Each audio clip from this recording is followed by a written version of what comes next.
नमस्कार दोस्तों। चलिए आज हम दृष्टि सामान्य ज्ञान से पर्यावरण देख लेते हैं। यह बुक वनडे एग्जाम के साथ साथ सिविल सेवा के प्रारंभिक पेपर के लिए काफ़ी ज़्यादा इम्पोर्टेंट है। फैक्ट इसमें काफ़ी व्यवस्थित तरीके से दिए गए हैं, जिसको तैयार कर लेने के बाद आपका 90 से 95% फैक्चुअल चीज़ें तैयार हो जाती हैं।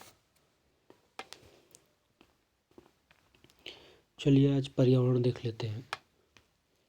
काफ़ी कम पेज में पर्यावरण को काफ़ी अच्छे तरीके से इसमें समेटा गया है, जो हर एक एग्ज़ाम के लिए काफ़ी ज़्यादा इम्पोर्टेंट है।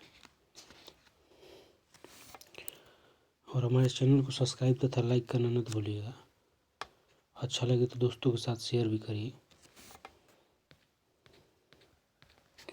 चलिए देख लेते हैं पर्यावरण।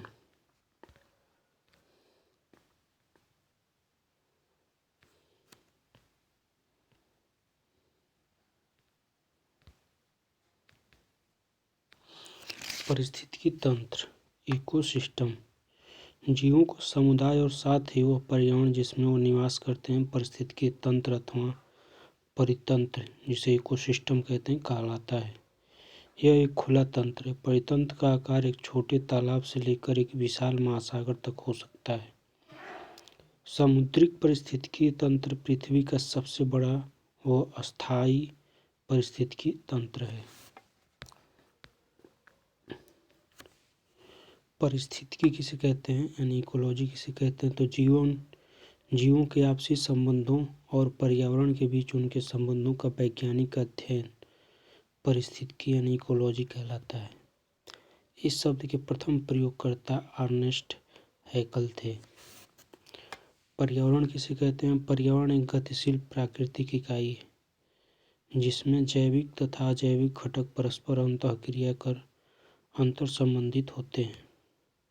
विश्व पर्यावरण दिवस 5 जून को मनाया जाता है।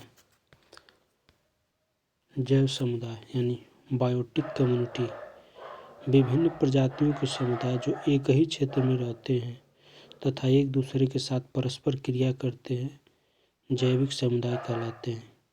किसी भी पारिस्थितिकी तंत्र का विकास जैविक घटकों, जिसमें उत्पादक, उपभोक्ता, अपघटक के साथ अजैविक घटकों, जिसमें स्थलमंडल, जलमंडल, वायुमंडल के अंतर संबंधों से होता है। बायोम क्या है? सभी पौधों तथा जंतु पर्यावरण से संयुक्त क्रिया और प्रतिक्रिया द्वारा परस्पर संबंधित हैं। एक क्षेत्र में अनेक समुदायों का यह जाल ही बायोम कहलाता है। बायोम एक जैविक कटिबंध होता है। जैवमंडल यानी बायोस्फीयर रिजर्व क्या होता है? तो बायोस्फीयर के बायोम के समूह को जैवमंडल कहते हैं, जो जैविक और अजैविक समुदायों के बीच अंतर संबंधों से निर्मित बृहद एवं जटिल पारिस्थितिकीय तंत्र है। यह पृथ्वी के 3 अजैव परिमंडलों यथा स्थलमंडल, वायुमंडल तथा जलमंडल के मिलन स्थल पर होता है, जहाँ जीवन का कोई न कोई अंश मौजूद होता है। जैसे यहाँ देखा जाए तो स्थलमंडल हो गया, ये जलमंडल रिप्रेजेंट कर रहा है, ये वायुमंडल। इन तीनों का मिलन बिंदु इसी को जैवमंडल कहते हैं। तीनों की विशेषता यहाँ पाई जाएगी। निकेतन किसे कहा जाता है? एक प्रजाति को जीने के लिए जिन जैविक, भौतिक या रासायनिक कारकों की जरूरत होती है, उन सबको सम्मिलित रूप से निकेतन कहते हैं। दूसरे शब्दों में निकेतन ऐसा स्थान है जहाँ किसी प्रजाति के अस्तित्व के लिए आवश्यक पर्यावरणीय दशाएं सुलभ हो। सामान्यतः 2 विभिन्न प्रजातियों का निकेतन एक समान नहीं होता।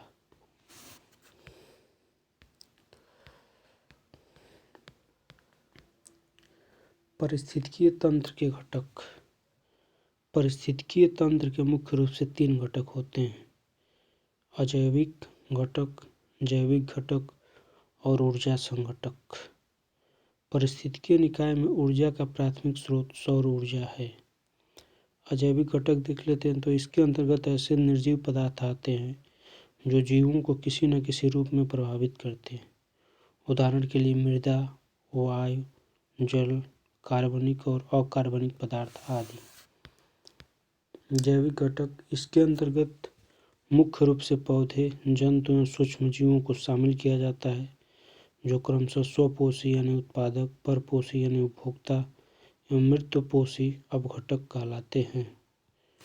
स्वपोषी, इसके अंतर्गत मुख्यतः हरे पौधे, शैवाल एवं कुछ बैक्टीरिया आते हैं।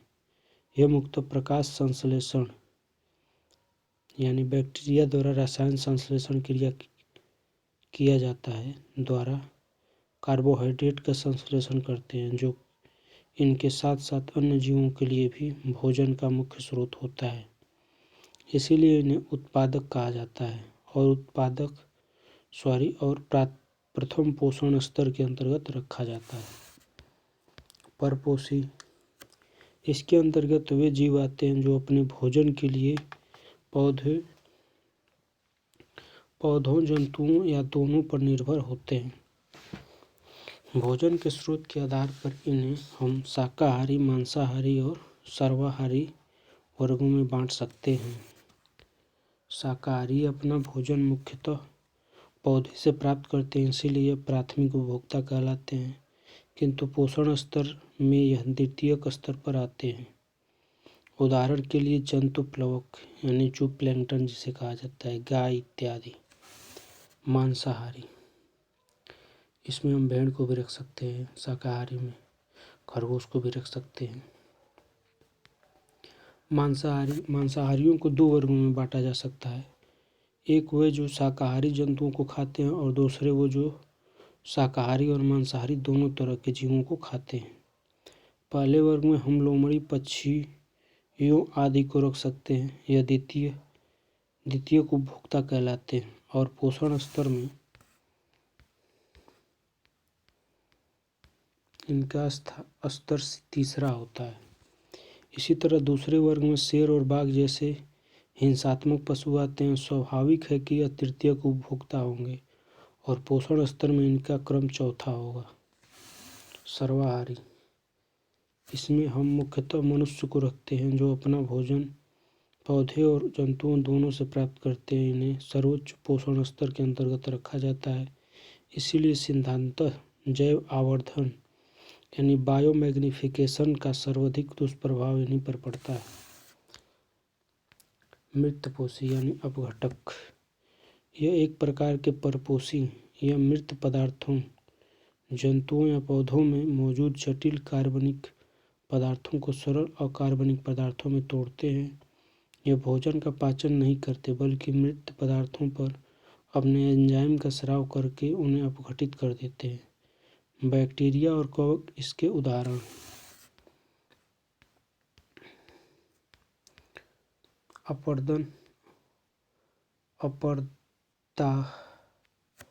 अपरदाहारी, यह भी एक तरह से अपघटक ही हैं। यह भी अपरदन अर्थात मृत कार्बनिक पदार्थों से ही अपना पोषण प्राप्त करते हैं। किसान के मित्र कहे जाने वाले केंचुए को इसी वर्ग में रखते हैं। ऊर्जा संघटक, इसके अंतर्गत सौर प्रकाश, सौर विकिरण तथा उसके विभिन्न पक्षों को सम्मिलित किया जाता है।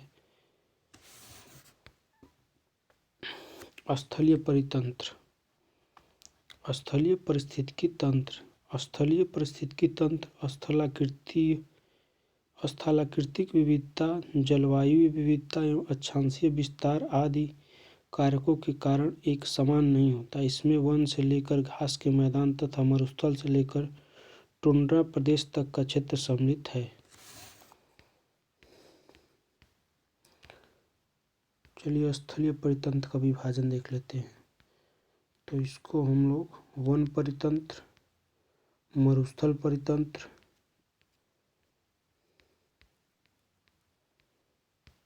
तथा टुंड्रा परितंत्र, घास परितंत्र में विभाजित करते हैं।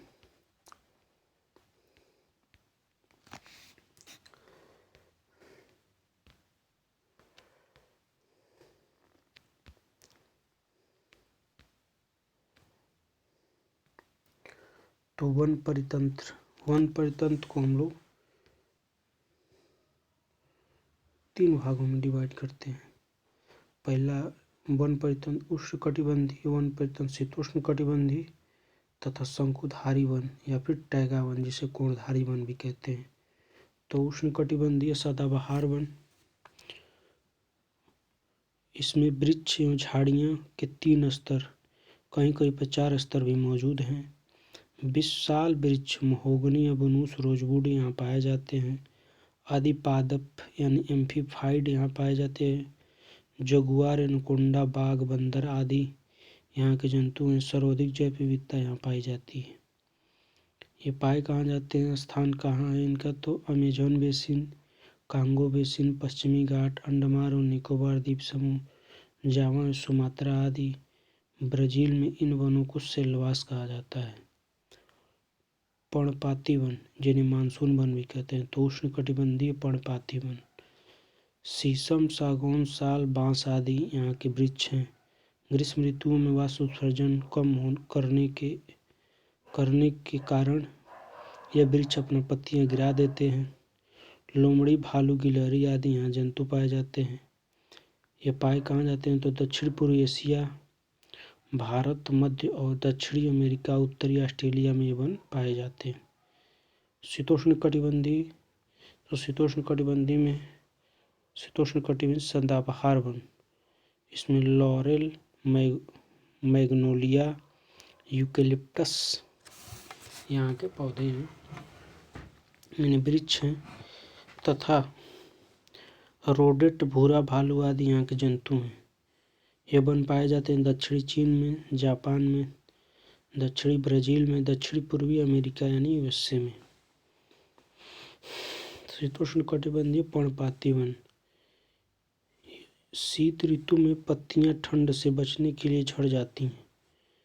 वालनट, मैपल, चेस्टनट यहाँ के पेड़ हैं। भालू, ईगल, लोमड़ी आदि यहाँ जंतु पाए जाते हैं।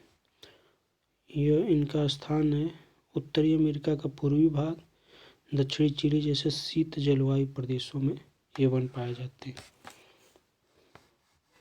शीतोष्णकटिबंधीय भूमध्य सागरीय वन, इन वनों में वर्षा जाड़ों में होती है। कॉर्क, जैतून, पाइन आदि यहाँ के वृक्ष हैं तथा रसदार फल जैसे अंगूर, नींबू, नारंगी और नाशपाती यहाँ के फल हैं। भेड़िया, लंगूर, भालू, आइबैक्स आदि यहाँ जंतु पाए जाते हैं। मध्य अक्षांशों में महाद्वीपों के पश्चिमी भागों में ये वन पाए जाते हैं। इस बायोम को चैपरेल भी कहा जाता है।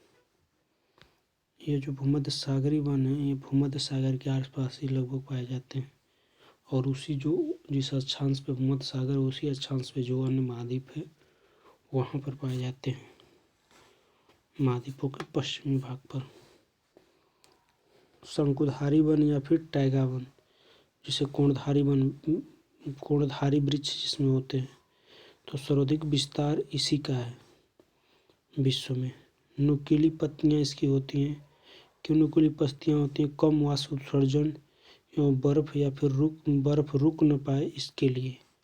जैव विविधता एवं उत्पादकता कम होती है इसमें। चीड़, देवदार, फर, स्प्रूस आदि यहाँ के पेड़ हैं। मुलायम लकड़ियाँ इनकी होती है। लोमड़ी, मिक, साइबेरियन क्रेन आदि यहाँ के जंतु हैं। आर्कटिक वृत्त यानी 66.5 डिग्री के चारों ओर यूरोप, एशिया, उत्तरी अमेरिका एवं ऊंचे पर्वतों पर भी ये पाए जाते हैं वन। मरुस्थलीय वन, मरुस्थलीय छोटी पत्तियां और कांटे इनमें होते हैं। क्यों होते हैं? तो वाष्प उत्सर्जन को न्यून करने हेतु। गहरी जड़ें होती हैं, इनमें पत्तियां और तने फूले हुए होते हैं। ऊंट, कंगारू, जंगली कुत्ता आदि यहाँ पाए जाते हैं।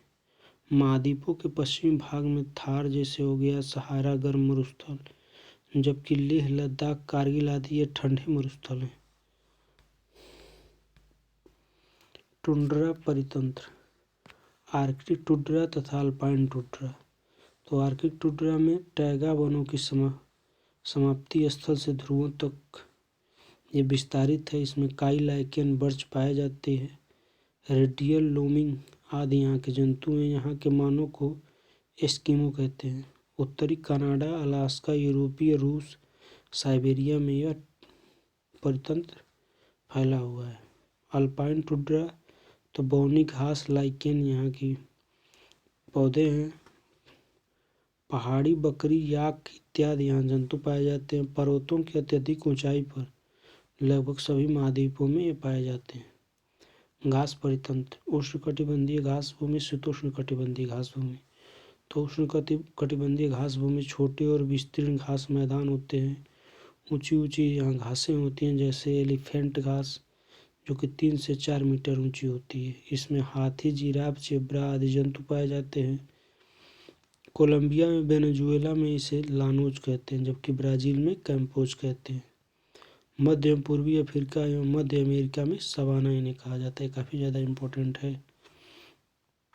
शीतोष्णकटिबंधीय घास भूमि, विश्व के प्रमुख अन्न भंडार एवं दूध उत्पादक स्थल इसी घास भूमि में पाए जाते हैं। स्टेपी बायोम का सर्वाधिक विकास रूस के चरनोजेम मृदा में हुआ है।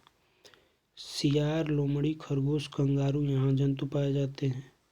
अर्जेंटीना, उरुग्वे में इन्हें पंपास कहा जाता है। दक्षिणी अफ्रीका में बेल्ड, न्यूजीलैंड में कैंटाबेरी, ऑस्ट्रेलिया में डाउन्स, यूराल क्षेत्र में स्टेपी तथा उत्तरी अमेरिका में पियरी, हंगरी में पूछताछ कहा जाता है।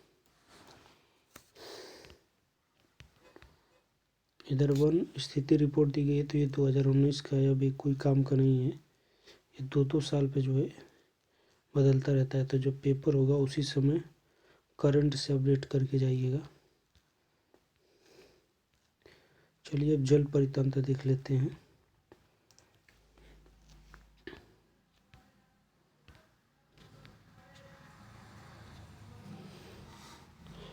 जलीय पारिस्थितिकी तंत्र, ऐसा पारिस्थितिकी तंत्र जिसमें आवास का मुख्य आधार जल हो, जलीय पारिस्थितिकी तंत्र कहलाता है। जल में लवण की मात्रा के आधार पर जलीय परितंत्र को मुख्यतः 3 भागों में बांटा जा सकता है। अलवणीय जलीय परितंत्र, इस परितंत्र में लवण की मात्रा बहुत कम होती है, जो कभी भी 0.5 पार्ट पर 1000 यानी ppt से अधिक नहीं होती। इसमें झील, तालाब, नदी, झरने इत्यादि शामिल हैं। समुद्री परितंत्र, तो 35 ppt या इससे अधिक लवण की मात्रा वाले समुद्री जल में यह परितंत्र विकसित होते हैं। ज्वार नदमुख या फिर एस्चुरी परितंत्र, सामान्यतः यह उपर्युक्त वर्णित 2 परितंत्रों के बीच का संक्रमण क्षेत्र होता है। उदाहरण के लिए एस्चुरी, माइक्रोवा आदि। आर्द्र भूमि परितंत्र, आर्द्र भूमि न तो गहरे जलीय तंत्र हैं और न ही स्थलीय परितंत्र हैं, बल्कि ये वैसे दलदली या जल वाले क्षेत्र हैं जहाँ साल भर या साल के कुछ महीने में प्राकृतिक या कृत्रिम रूप से शांत या बहता हुआ मीठा या खरे पानी वाला समुद्र या फिर गैर समुद्री जल जमा होता है। पारिस्थितिकी व्यवस्था बनाए रखते हुए ये पोषण तत्वों का पुनर्निर्माण व जहरीले तत्वों को निष्क्रिय करती है। इसलिए आर्द्र भूमि को प्राकृतिक किडनी कहते हैं। भारत सरकार द्वारा 1985-86 में राष्ट्रीय आर्द्र भूमि संरक्षण कार्यक्रम चलाया गया।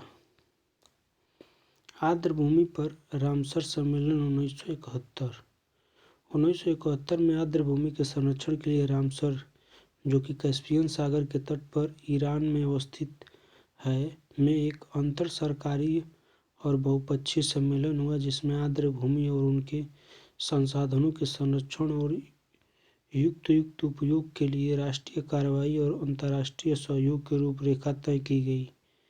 रामसर समझौते के अंतर्गत भारत में अब इस समय तो 50 हैं, लेकिन करंट के हिसाब से बदलते रहते हैं, तो उस समय करंट के हिसाब से देख लीजिएगा। है विश्व आर्द्र भूमि दिवस प्रत्येक वर्ष 2 फरवरी को मनाया जाता है। मॉन्ट्रेक्स रिकॉर्ड क्या है? तो रामसर सम्मेलन के तहत मॉन्ट्रेक्स रिकॉर्ड अंतर्राष्ट्रीय महत्व की आर्द्र भूमि की सूचियों पर ऐसे आर्द्र भूमि स्थलों का एक रजिस्टर है जहाँ तकनीकी विकास, प्रदूषण या अन्य मानवीय हस्तक्षेप के कारण पारिस्थितिकीय स्वरूप में नकारात्मक परिवर्तन आया है, आने वाला है या फिर आने की संभावना है। भारत के केवलादेव राष्ट्रीय उद्यान यानी राजस्थान एवं लोकटक झील जो कि मणिपुर में है, मॉन्ट्रियल रिकॉर्ड के अंतर्गत सूचीबद्ध है। तो केवलादेव राष्ट्रीय उद्यान राजस्थान का तथा लोकटक जो मणिपुर का है, ये दोनों मॉन्ट्रियल रिकॉर्ड के अंतर्गत आता है। मैग्रोवा परितंत्र उष्ण उपोष्ण कटिबंधीय समुद्री क्षेत्रों में पाए जाने वाले वृक्षों और झाड़ियों के ऐसे समूह जिनमें लवणीय जल को सहने की अच्छी क्षमता होती है, मैग्रोवा कहलाते हैं। मैग्रोवा वनों की पारिस्थितिकी उत्पादकता, कार्बन पदार्थों के उत्पादन की दर घास और समुद्री परितंत्र से भी अधिक होती है। भारत में सुंदरबन मैग्रोवा विश्व का सबसे विस्तृत मैग्रोवा है। उड़ीसा का भीतरकनिका मैग्रोवा भी काफ़ी विस्तृत है। यह मैग्रोवा बहुत सारे जीव जंतुओं के आवास व प्रजनन स्थल हैं। प्रवाल भित्ति कोरल रीफ। प्रवाल एक प्रकार का जंतु है जो जुजैथले नामक एक कोशिकीय शैवाल के साथ सहजीविता में रहता है। यह प्रायः गर्म और स्वच्छ समुद्री जल में पाए जाते हैं। प्रवाल की जैव विविधता और पारिस्थितिकी उत्पादकता अत्यंत अधिक होने के कारण इन्हें समुद्र का वर्षावन कहते हैं। भारत में प्रवाल भित्ति अंडमान और निकोबार, लक्षद्वीप, मन्नार की खाड़ी तथा कच्छ की खाड़ी में पाए जाते हैं। प्रवाल विरंजन क्या होता है? तो प्रवाल पर निर्भर रहने वाले रंगीन जुजैथले शैवाल जब पर्यावरणीय घटकों के नकारात्मक प्रभाव के कारण उनके ऊपर से हट जाते हैं तो प्रवाल अपने वास्तविक सफ़ेद रंग में आ जाते हैं। इसे ही प्रवाल विरंजन कहते हैं। वैश्विक तापमान में वृद्धि से सागरीय जल के तापमान में वृद्धि प्रवाल विरंजन का प्रमुख कारण है। प्रवाल विरंजन के अन्य कारणों में कोरल खनन, मछली पकड़ने की अवैज्ञानिक पद्धति, अवसादों में वृद्धि, एल नीनो, भारी वर्षा एवं बाढ़, विवर्तनिक उत्थान आदि प्रमुख हैं।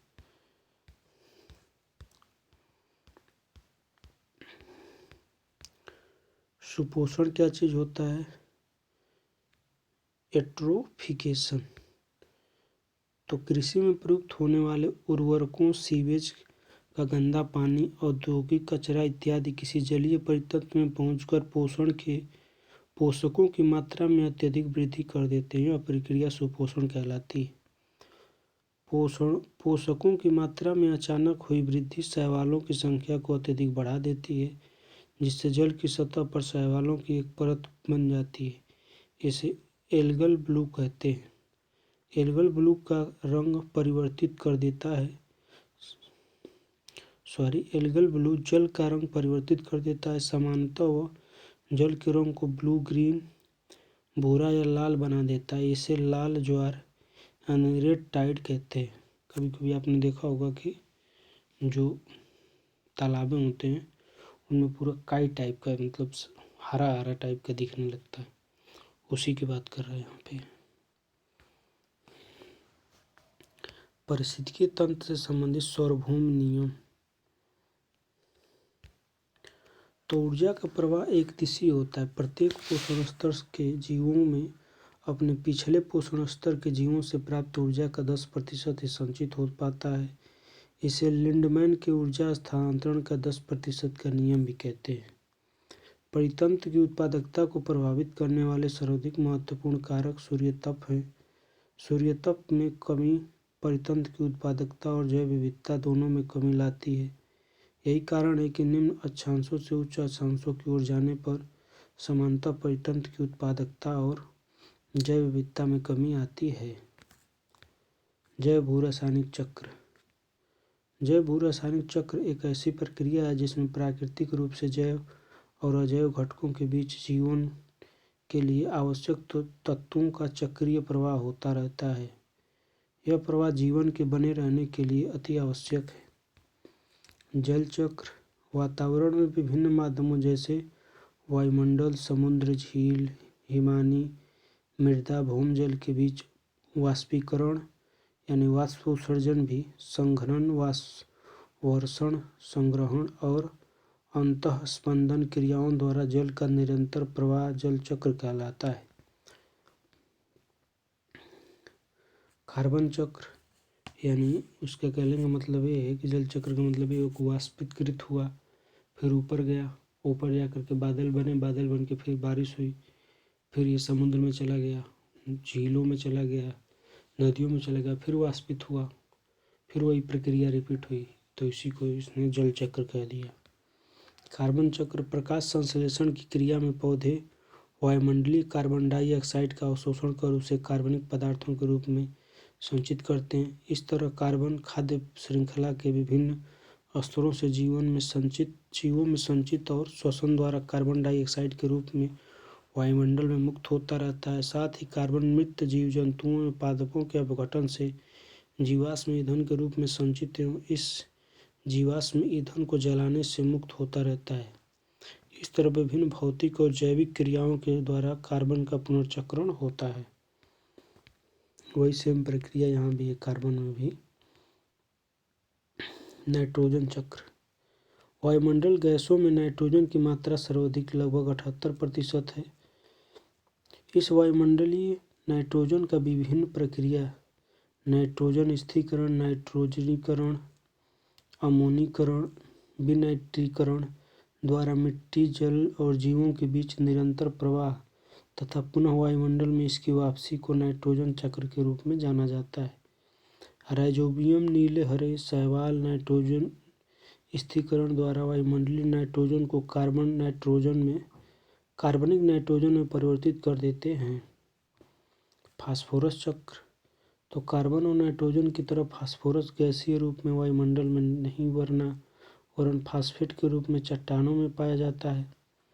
इन चट्टानों में अपक्षयों व अपरदन द्वारा फास्फोरस का समुद्र में प्रवेश होता है, फिर पक्षियों व मछलियों के द्वारा पुनः स्थल में प्रवेश होता है। फास्फोरस के कुछ भाग आयन में टूटकर भूमि में मिल जाते हैं, जहाँ से पौधे द्वारा अवशोषित होकर यह पोषण स्तरों तक पहुँचते हैं। इसके बाद यह जीवों द्वारा उत्सर्जन एवं सूक्ष्म जीवों द्वारा अपघटित होकर पुनः मिट्टी में प्रवेश करते हैं। फास्फोरस चक्र सबसे धीमी गति से संपन्न होता है। जीव एवं पर्यावरण के बीच फास्फोरस का गैसीय विनिमय नगण्य होता है। आहार श्रृंखला तथा आहार जाल। पारिस्थितिकीय तंत्र में प्रत्येक पोषण स्तर के जीवधारी भोजन के लिए एक दूसरे पर निर्भर रहते हैं। यही निर्भरता जब क्रमिक रूप में आगे बढ़ती है तो उसे खाद्य श्रृंखला कहते हैं। उदाहरण के लिए पौधे अपने भोजन के लिए सौर प्रकाश एवं अन्य पोषक तत्वों पर निर्भर रहते हैं, जबकि शाकाहारी अपने भोजन के लिए इन पौधों पर निर्भर रहते हैं। इसी तरह मांसाहारी इन शाकाहारियों पर आश्रित होते हैं। विभिन्न खाद्य श्रृंखलाएं आपस में जुड़ी होती हैं और कई बार यह एक दूसरे पर अतिव्यापित यानी ओवरलैप्ड भी हो जाती हैं। खाद्य श्रृंखला की इस तरह से जुड़ी जटिल संरचना को ही खाद्य जाल यानी फूड वेब कहते हैं। खाद्य जाल जितना जटिल और विविधपूर्ण होगा, पारिस्थितिकीय तंत्र उतना ही स्थायी और संतुलित होगा। पारिस्थितिकीय पिरामिड। तो किसी खाद्य श्रृंखला में अलग अलग पोषण स्तर के जैविक समुदायों के बीच उनकी संख्या, जैव भार, उत्पादकता तथा ऊर्जा के आधार पर किया गया चित्रित प्रदर्शन, जो कि सामान्यतः एक सीधे या उल्टे पिरामिड की तरह होता है, पारिस्थितिकीय पिरामिड कहलाता है। पारिस्थितिकीय पिरामिड के मुख्यतः 3 प्रकार होते हैं: संख्या पिरामिड, जैवभार पिरामिड और ऊर्जा पिरामिड। संख्या पिरामिड एक पारिस्थितिकीय तंत्र में प्रत्येक पोषण स्तर से संबंधित अलग अलग प्रजातियों की कुल संख्या को क्रमानुसार दर्शाने पर हमें संख्या पिरामिड प्राप्त होता है। कुछ अपवादों जैसे वृक्ष के पारिस्थितिकीय तंत्र को यदि छोड़ दें तो यह सीधा ही होता है।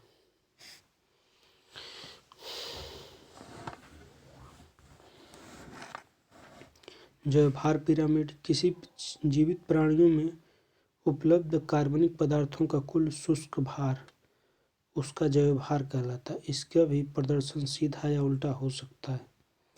ऊर्जा पिरामिड यह एक मात्र ऐसा पिरामिड है जो हमेशा सीधा ही होता है, क्योंकि ऊर्जा का प्रवाह एक दिशीय होता है और प्रत्येक पोषण स्तर पर ऊर्जा का कुछ न कुछ क्षय अवश्य होता है। जैव संचयन व जैव आवर्धन। तो जैव संचयन एक ऐसी प्रक्रिया है जिसमें हानिकारक पदार्थों या प्रदूषकों का प्रवेश किसी जीव में होता है एवं इन प्रदूषकों के जैव अनिम्नीकरण के कारण जीव में उनका संचयन लगातार बढ़ता जाता है। जैव संचयन में संग्रहित प्रदूषकों का स्थानांतरण जब अगले पोषण स्तर से जीवों में होता है तो इस प्रदूषकों की मात्रा एवं सांद्रता में क्रमशः वृद्धि होती जाती है। इसे जैव आवर्धन यानी बायोमैग्निफिकेशन कहते हैं। स्वाभाविक रूप से सर्वोच्च पोषण स्तर की जीवधारी में इन प्रदूषकों की सांद्रता सर्वाधिक होगी। उदाहरणार्थ डीडीटी। पारिस्थितिकी दक्षता क्या होती है? यानी इकोलॉजिकल एफिशिएंसी। किसी परितंत्र में ऊर्जा का एक पोषण स्तर से दूसरे पोषण स्तर में स्थानांतरण जिस कुशलता के साथ होता है उसे पारिस्थितिकीय दक्षता कहते हैं। जैविक या फिर पारिस्थितिकीय अनुक्रम क्या होता है? तो वो प्रक्रम जिसके द्वारा किसी क्षेत्र में पाई जाने वाली वनस्पतियां और जंतु प्रजातियों के समुदाय समय के साथ दूसरे समुदाय में परिवर्तित हो जाते हैं और दूसरे समुदाय उनका स्थान ले लेते हैं, पारिस्थितिकीय अथवा जैव अनुक्रम कहलाते हैं। जैविक अनुक्रम में किसी क्षेत्र में उपस्थित होने वाला प्रथम जैविक या फिर जीव या फिर समुदाय अग्र समुदाय कहलाता है, जबकि इस अनुक्रम में भाग लेने वाले प्रत्येक परिवर्तनशील समुदाय को क्रमक कहते हैं। प्रक्रिया के अंत में जो समुदाय स्वयं को स्थापित करने में सफल हो जाता है उन्हें चरम समुदाय कहते हैं। जैविक अन्योन्य क्रिया। तो प्रकृति में पौधे, जंतु एवं सूक्ष्म जीव सभी किसी न किसी रूप में एक दूसरे पर निर्भर हैं। परितंत्र के समुचित संचालन के लिए विभिन्न प्रजातियों के बीच परस्पर क्रियाओं का होना अनिवार्य है। ये क्रियाएं एक जाति या दोनों जातियों के लिए लाभकारी, हानिकारक अथवा उदासीन, न लाभकारी न हानिकारक हो सकती हैं। आइए देख लेते हैं अननोन क्रिया के प्रकार। लेफ्ट साइड में दिया गया है प्रथम प्रजाति, द्वितीय प्रजाति तथा अननोन क्रिया के प्रभाव क्या है ये दिया गया है। तो अननोन क्रिया के प्रकार। स्वभोजिता। इसमें प्रथम प्रजाति को हानि होती है तथा द्वितीय प्रजाति पर कोई प्रभाव नहीं पड़ता। एक प्रजाति नुकसान में रहती है जबकि दूसरी प्रजाति अप्रभावित रहती है। उदाहरण के लिए पेनिसिलियम, कवक व बैक्टीरिया। परजीविता। इसमें प्रथम प्रजाति को लाभ होता है जबकि द्वितीय प्रजाति को हानि होती है। एक प्रजाति को लाभ मिलता है और दूसरी प्रजाति को हानि होती है। उदाहरण के लिए अमरबेल का दूसरे पौधे पर उगना। स्वभोजिता में प्रथम प्रजाति को लाभ मिलता है लेकिन द्वितीय प्रजाति पर कोई प्रभाव नहीं पड़ता। एक प्रजाति को लाभ होता है तथा दूसरी प्रजाति अप्रभावित रहती है। उदाहरण चूसक मछली शार्क की सतह पर जुड़ी रहती है सुरक्षा एवं भोजन प्राप्ति के लिए। सजीविता। दोनों को लाभ होता है, दोनों प्रजातियां लाभान्वित होती हैं। उदाहरण के लिए लाइकेन, जहाँ कवक शैवाल को सुरक्षा तथा शैवाल कवक को भोजन प्रदान करता है। कीस्टोन प्रजाति कौन होती है? तो कीस्टोन प्रजाति वह जीव है जो समस्त पारिस्थितिकीय तंत्र को परिभाषित करने में सहायक होता है। यह जातियां अन्य जातियों की अनुपातिक प्रचुरता को नियंत्रित करने में महत्वपूर्ण भूमिका निभाती हैं।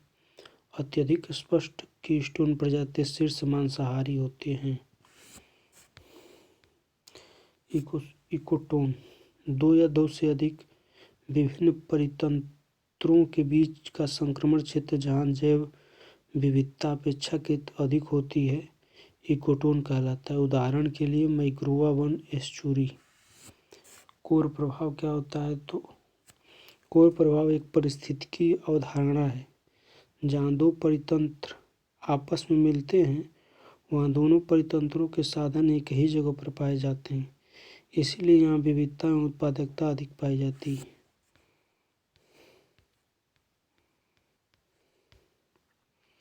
जैव विविधता क्या होती है? तो जैव विविधता जीवों के बीच पाई जाने वाली विभिन्नता है जो प्रजातियों के बीच और उनकी जटिल पारिस्थितिकी तंत्रों की विविधता को भी सम्मिलित किया करती है।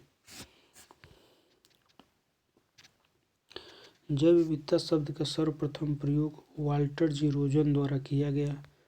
उच्च जैव विविधता वाले समुदाय अधिक स्थायी, उत्पादक और जैविक आक्रमणों के प्रति अधिक प्रतिरोधी होते हैं।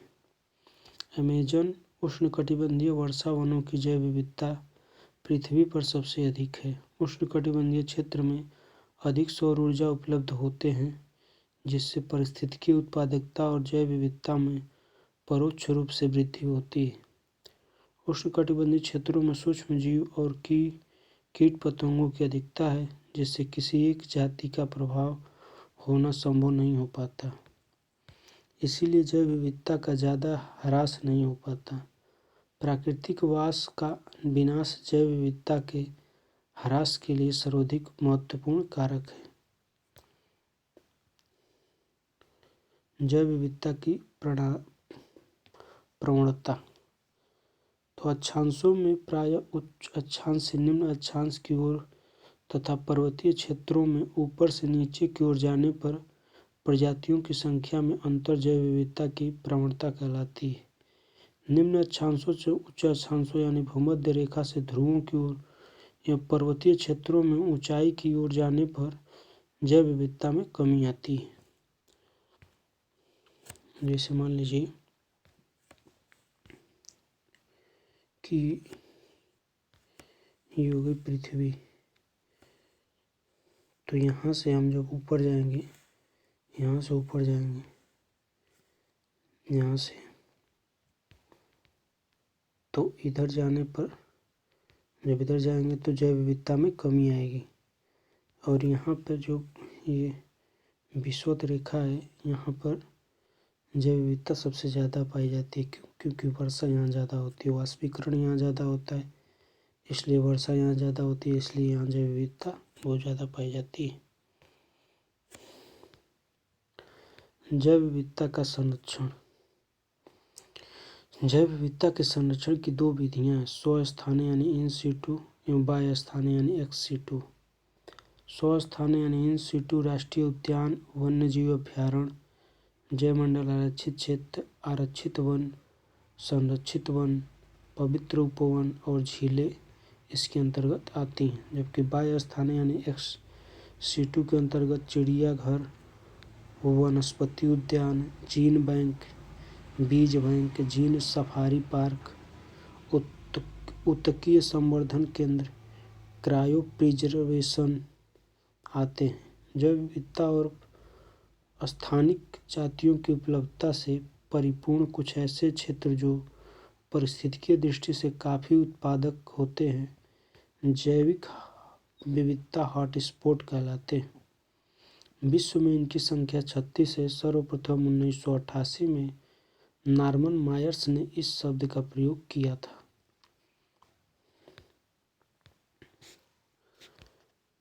तो राष्ट्रीय उद्यान, इसमें किसी भी प्रकार के अधिवास व मानवीय गतिविधियों की अनुमति नहीं होती। यहाँ तक कि जानवरों को चराने या जंगली उत्पादों को इकट्ठा करने की मंजूरी भी नहीं। राष्ट्रीय उद्यानों का गठन विशेष प्रकार की शरणस्थलीय के संरक्षण के लिए किया जाता है, अर्थात इस विशेष शरणस्थलीय क्षेत्रों में रहने वाले सभी जीवों का संरक्षण समान रूप से किया जाता है।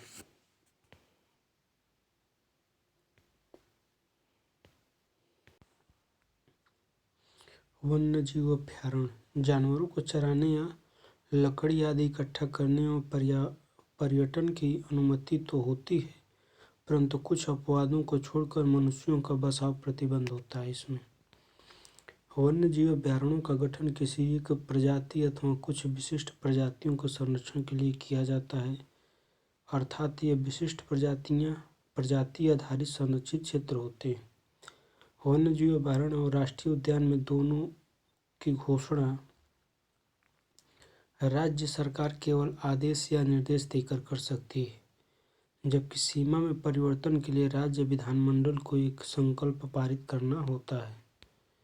एक अभयारण्य को राष्ट्रीय उद्यान में परिवर्तित किया जा सकता है, पर एक राष्ट्रीय उद्यान को अभयारण्य घोषित नहीं किया जा सकता। जैवमंडल आरक्षित क्षेत्र इसके बाहरी क्षेत्र यानी आउटर जोन में मनुष्यों को बसने और परंपरागत कार्यों को करने की अनुमति होती है। भारत में जैव विविधता हॉटस्पॉट के 4 क्षेत्रों का चयन किया गया है। यह क्षेत्र है पश्चिमी घाट व श्रीलंका वाला क्षेत्र। दूसरा है इंडो बर्मा क्षेत्र, यानी जो म्यांमार के टाइप का है, जो पूर्वोत्तर हमारा भारत है वहाँ। ये क्षेत्र पूर्वी हिमालय, जो पूर्वी हिमालय क्षेत्र है वो क्षेत्र, तथा सुड्डालैंड यानी निकोबार द्वीप समूह का क्षेत्र। पवित्र उपवन किसे कहते हैं?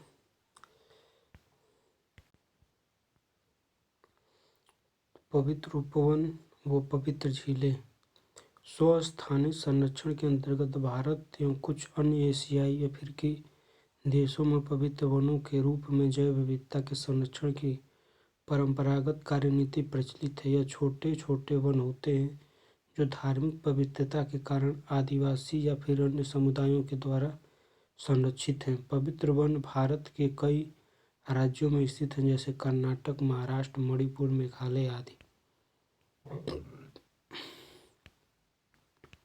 सिक्किम के खेचियापोलेरी झील को लोगों द्वारा पवित्र माना जाता है, जिससे जलीय पौधा एवं जंतुओं को संरक्षण मिलता है। जैवमंडलीय आरक्षित क्षेत्र बायोस्फीयर रिजर्व प्राकृतिक और सांस्कृतिक दृश्य भूमि का सम्मिलित रूप जो बृहद स्थलीय या फिर जलीय परितंत्र को समाहित करता है, जैवमंडल आरक्षित क्षेत्र कहलाता है। एक जैवमंडल आरक्षित क्षेत्र में एक या एक से अधिक राष्ट्रीय उद्यान या वन्यजीव अभयारण्य हो सकते हैं।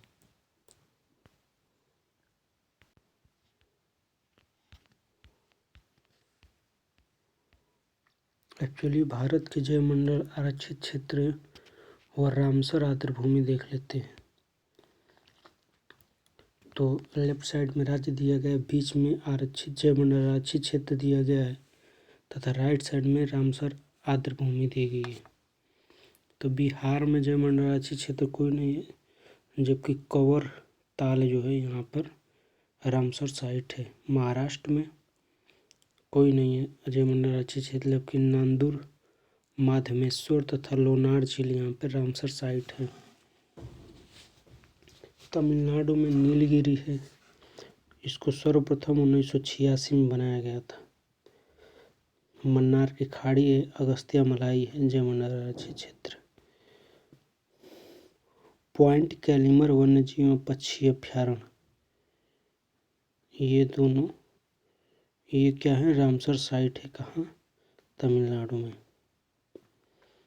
मध्य प्रदेश में अचानक कमार, अमरकंटक तथा पन्ना, जो कि सबसे नवीन है, 2011 में जोड़ा गया, तथा पंचमढ़ी, ये जैवमंडल आरक्षित क्षेत्र हैं।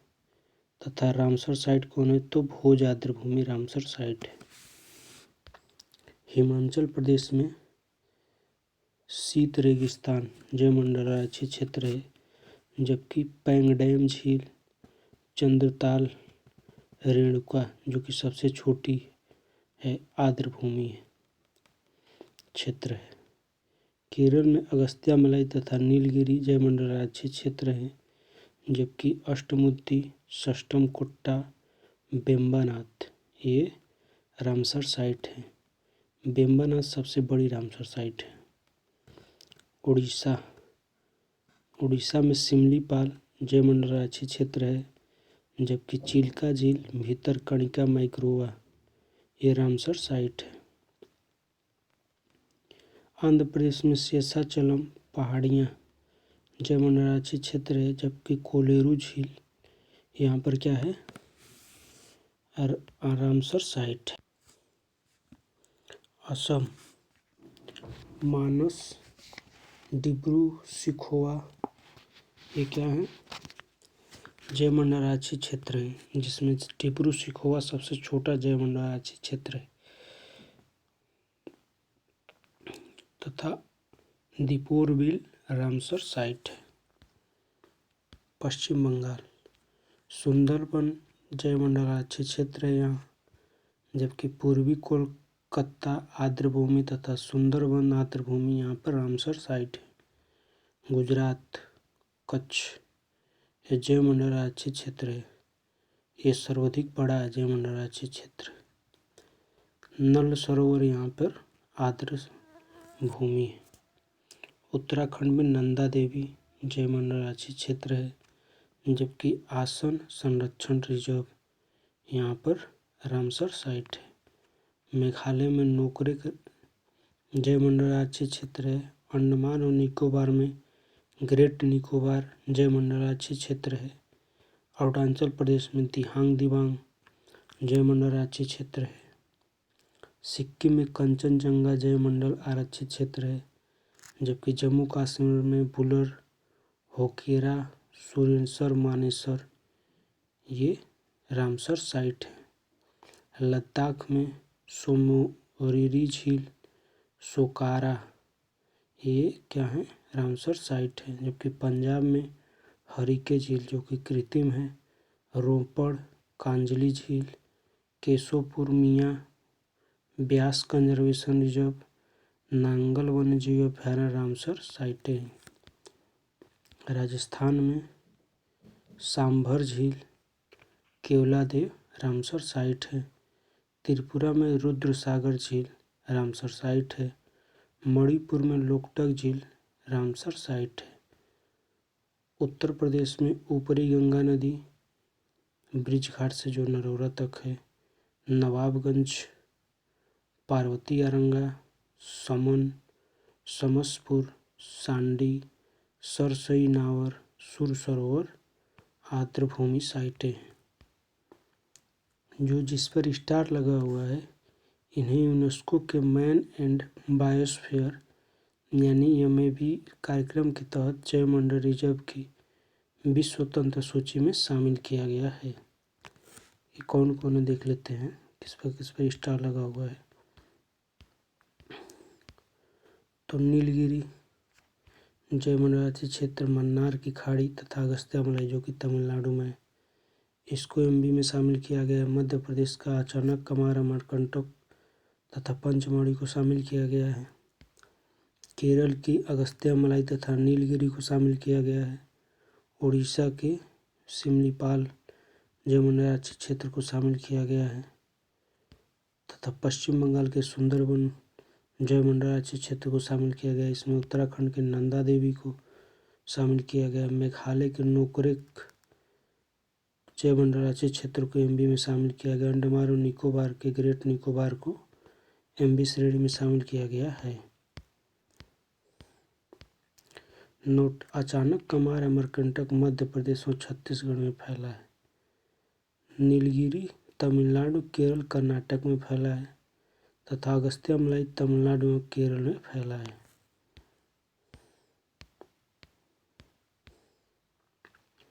चलिए भारत के वन्यजीव अभयारण्य राष्ट्रीय उद्यान और टाइगर रिजर्व देख लेते हैं।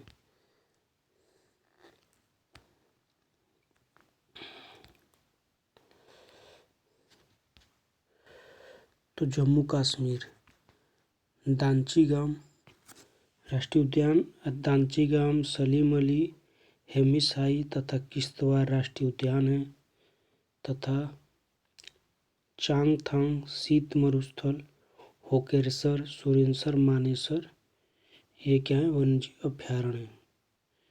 हरियाणा में कालेसर सुल्तानपुर राष्ट्रीय उद्यान है, जबकि कालेसर और नाहर वन्यजीव अभयारण्य है। हिमाचल प्रदेश में ग्रेट हिमालय इंदर किला खीरगंगा पिन घाटी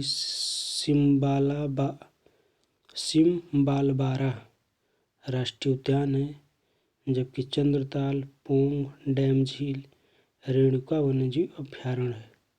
उत्तराखंड में जिम कार्बेट जो कि प्रथम राष्ट्रीय उद्यान 1936 में बना था। गंगोत्री गोविंद पशु विहार नंदा देवी राजा जी फूलों की घाटी यह राष्ट्रीय उद्यान है। तथा वन्य जीव अभ्यारण्य केदारनाथ है। एवं कॉर्बेट राजाजी टाइगर रिजर्व, ये दोनों टाइगर रिजर्व हैं।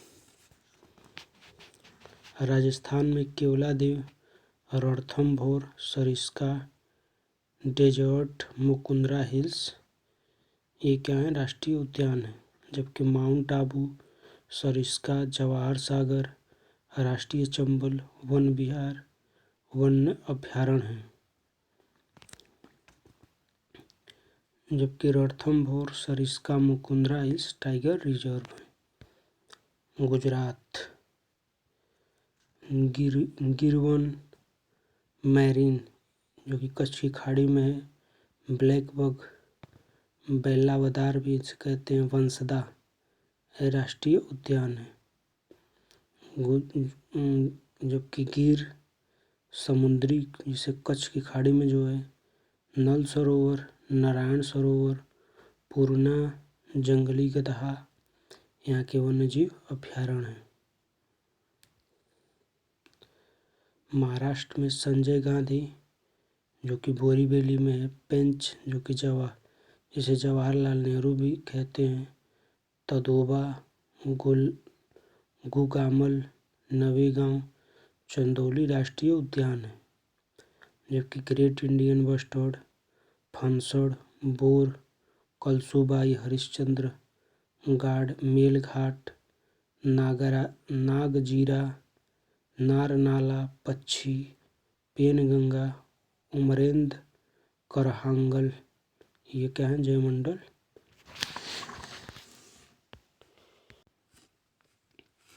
ये वन्यजीव अभ्यारण्य है।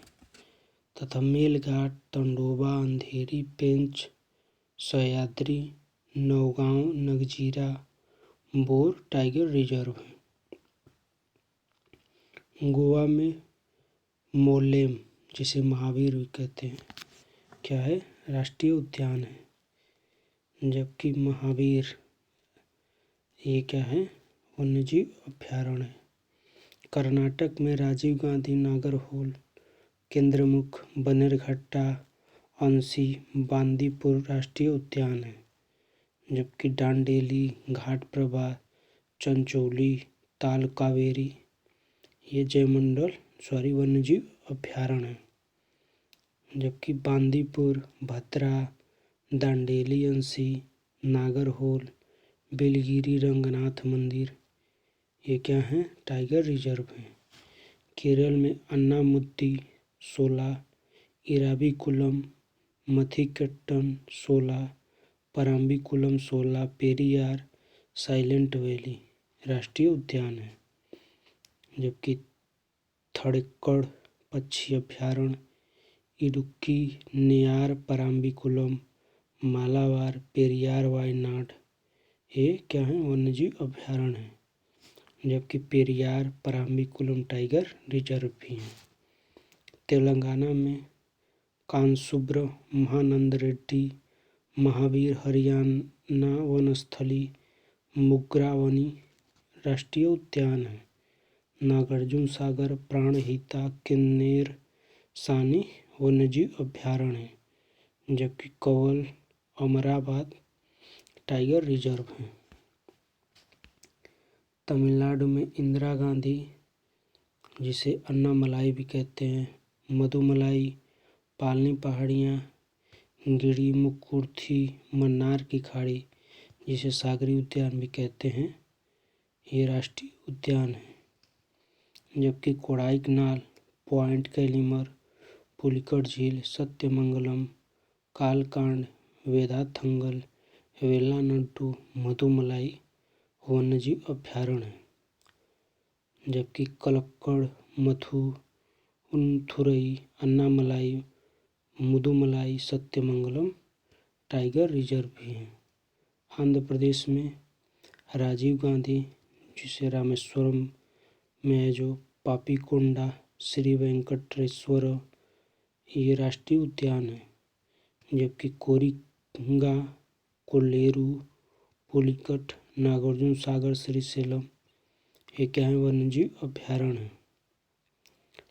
जबकि नागार्जुन सागर, श्रीशैलम टाइगर रिजर्व है।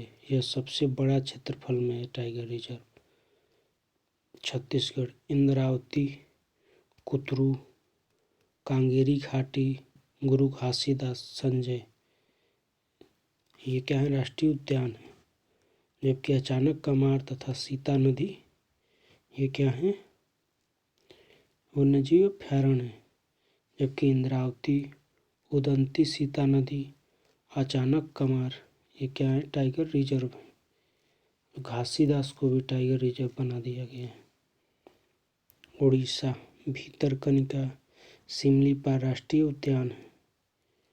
जबकि भीतरकनिका, चिल्का, गहीरमाथा, नंदनकानन, सतकोसिया गार्ज, सिमलीपाल वन्यजीव अभयारण्य है। सिमलीपाल, सतकोसिया गार्ज ये टाइगर रिजर्व भी हैं।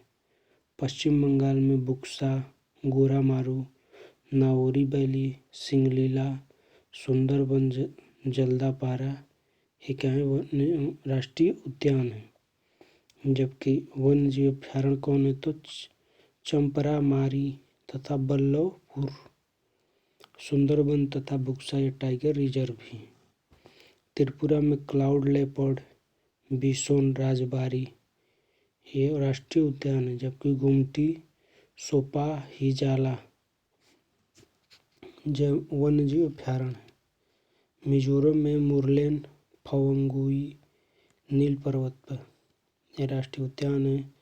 जबकि दंपा थोराटलांग वन्यजीव अभयारण्य है। जबकि दंपा टाइगर रिजर्व भी है। मणिपुर में केबू लामजाओ सिरोही राष्ट्रीय उद्यान है। नागालैंड में इटाकी राष्ट्रीय उद्यान है। जबकि फाकिम वन्यजीव अभयारण्य है। अरुणाचल प्रदेश में नामदफा माओलिंग, ये क्या है? ये राष्ट्रीय उद्यान है। जबकि पुखुई सेंसा आर्किड, ये क्या है? ये वन्यजीव अभयारण्य है। नामदफा पंकी कमलांग, ये टाइगर रिजर्व है। असम में डिब्रूगढ़ सिखोवा, काजीरंगा, मानस, राजीव गांधी ओरांग नामेरी राष्ट्रीय उद्यान है। दीपोरबिल, पूर्वी कार्बी एंग्लो लखोवा वन्यजीव अभयारण्य है। मानस, नामेरी, काजीरंगा ओरांग जो है टाइगर रिजर्व है। सिक्किम में कंचनजंगा, किताम कंचनजंगा राष्ट्रीय उद्यान है। जबकि किताम पांगोलखा वन्यजीव अभयारण्य है। मेघालय में बालफाक्रम नोकरेक रिज, जो कि गारो पहाड़ी पर राष्ट्रीय उद्यान है। जबकि नोकखैल में सिंजू बाघमारा, जो कि पिक्चर प्लांट पर है, ये वन्यजीव अभयारण्य है। झारखंड में बेतला राष्ट्रीय उद्यान है। डलमा, गौतम बुद्ध, हजारीबाग, पारसनाथ, पलामू, तोपची वन्यजीव अभयारण्य है। पलामू टाइगर रिजर्व भी है। बिहार में वाल्मीकि है, जो कि राष्ट्रीय उद्यान है। जबकि भीम बांध, गौतम बुद्ध, कांवर झील, कैमूर, वाल्मीकि, विक्रमशिला, जो कि गंगा डॉल्फिन के लिए प्रसिद्ध है, वन्यजीव अभयारण्य है। वाल्मीकि टाइगर रिजर्व भी है। उत्तर प्रदेश में दुधवा राष्ट्रीय उद्यान है। जबकि बखीरा, कैमूर, महावीर स्वामी, राष्ट्रीय चंबल, ओखला, पटना, ये वन्यजीव अभयारण्य है। जबकि दुधवा और पीलीभीत टाइगर रिजर्व भी है। मध्य प्रदेश में 9 राष्ट्रीय उद्यान हैं। कौन कौन? बांधवगढ़, फांसिल, जो कि मंडला में, कान्हा, माधो, इंदिरा प्रियदर्शनी, पेंच, पन्ना, संजय, सतपुड़ा, वन विहार। जबकि बोरी, गांधी सागर, राष्ट्रीय चंबल, पन्ना, रातापानी, सोन घड़ियाल, जयमंडल वन्यजीव अभयारण्य है। जबकि पन्ना, कान्हा, पेंच, सतपुड़ा, बांधवगढ़, संजय धुबरी, ये टाइगर रिजर्व भी हैं। अंडमान और निकोबार, इसमें भी 9 राष्ट्रीय उद्यान हैं। कैंपेबल, कालथिया, महात्मा गांधी मेरीन, उत्तरी बटनद्वीप, मध्य बटनद्वीप, Mount Harriet, Rani Jhansi marine, Saddle Peak, South बटनद्वीप राष्ट्रीय उद्यान है। जबकि टर्टल द्वीप, बैरन द्वीप, यहाँ पे क्या है, वन्यजीव अभयारण्य है। यहाँ पे सर्वाधिक 96 वन्यजीव अभयारण्य हैं। दिल्ली में ओसाला भाटी इंदिरा प्रियदर्शनी जिसे कहते हैं, ये वन्यजीव अभयारण्य है।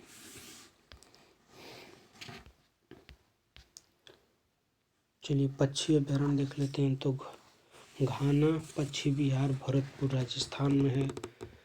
रंगथट्टू पक्षी विहार मांड्या कर्नाटक में है। वेदाथंगल पक्षी विहार कांचीपुरम तमिलनाडु में है। नीलपट्टू पक्षी विहार नेल्लोर आंध्र प्रदेश में है। सुल्तानपुर पक्षी विहार गुरुग्राम हरियाणा में है। सनीमली पक्षी विहार चेराओ मांडवी नदी के पास गोवा में है। कौंडिन्या पक्षी विहार चित्तूर आंध्र प्रदेश में है। चिल्का झील पक्षी विहार पुरी के पास उड़ीसा में है। तब जबकि कुमारा काम पक्षी विहार या फिर वेम्बानाथ पक्षी विहार कोट्टयम केरल में है। सामाजिक वानिकी सोशल फॉरेस्ट्री, भारत सरकार के राष्ट्रीय कृषि आयोग द्वारा 1976 में पहली बार सामाजिक वानिकी का प्रयोग किया गया। यह कार्यक्रम पेड़ लगाने को प्रोत्साहन देता है तथा इसका लक्ष्य वनारोपण को जन आंदोलन में परिणत करना तथा बेकार पड़ी भूमि को वृक्षारोपण के उपयोग में लाना है। वन संरक्षण आंदोलन कौन कौन से चलाए गए हैं ये देख लेते हैं। तो चिपको आंदोलन 1973 में चला था। वनों और वृक्षों के संरक्षण हेतु सुंदरलाल बहुगुणा के नेतृत्व में गढ़वाल हिमालय उत्तराखंड में चलाया गया था। एपिको आंदोलन 1983 में चलाया गया था। कर्नाटक का चिपको आंदोलन इसे कहा जाता है। साइलेंट वैली आंदोलन 1973 में चलाया गया था। पलक्कड़ केरल के सदाबहार उष्णकटिबंधीय वनों के संरक्षण हेतु। नर्मदा बचाओ आंदोलन 1985 में चलाया गया था। नर्मदा पर बहुउद्देशीय बांध परियोजना सरदार सरोवर गुजरात का विरोध। मेधा पाटकर बाबा आमटे अरुंधति राय आंदोलनकारी के रूप में रहे। नवोत्थान आंदोलन 1987। वंदना शिव द्वारा जैविक खेती और जैव विविधता संरक्षण हेतु चलाया गया था। बलियापाल आंदोलन बलियापाल गांव उड़ीसा की भूमि पर मिसाइल परीक्षण रोकने हेतु चलाया गया था। पर्यावरणीय अनुकूलन, तो इन्वायरमेंट एडाप्टेशन क्या होता है, किसी जीव तथा पौधे की बनावट या व्यवहार या जीने की पद्धति जिसकी सहायता से वो अपनी किसी विशेष पर्यावरण में जीवित रहता है, अनुकूलन कहलाता है।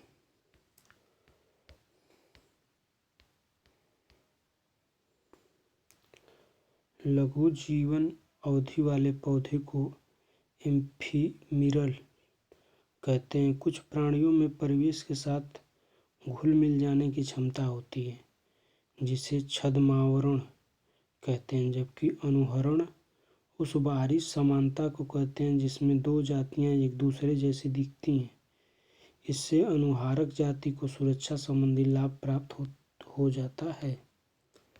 प्रदूषण, पर्यावरण में अवांछित पदार्थों के समाविष्ट हो जाने की प्रक्रिया जो कि जीवन के सम्मुख संकट उत्पन्न करती है, प्रदूषण कहलाती है। वैसे प्रदूषण जो अपने मूल स्वरूप में ही पर्यावरण में विद्यमान रहते हैं प्राथमिक प्रदूषक कहलाते हैं।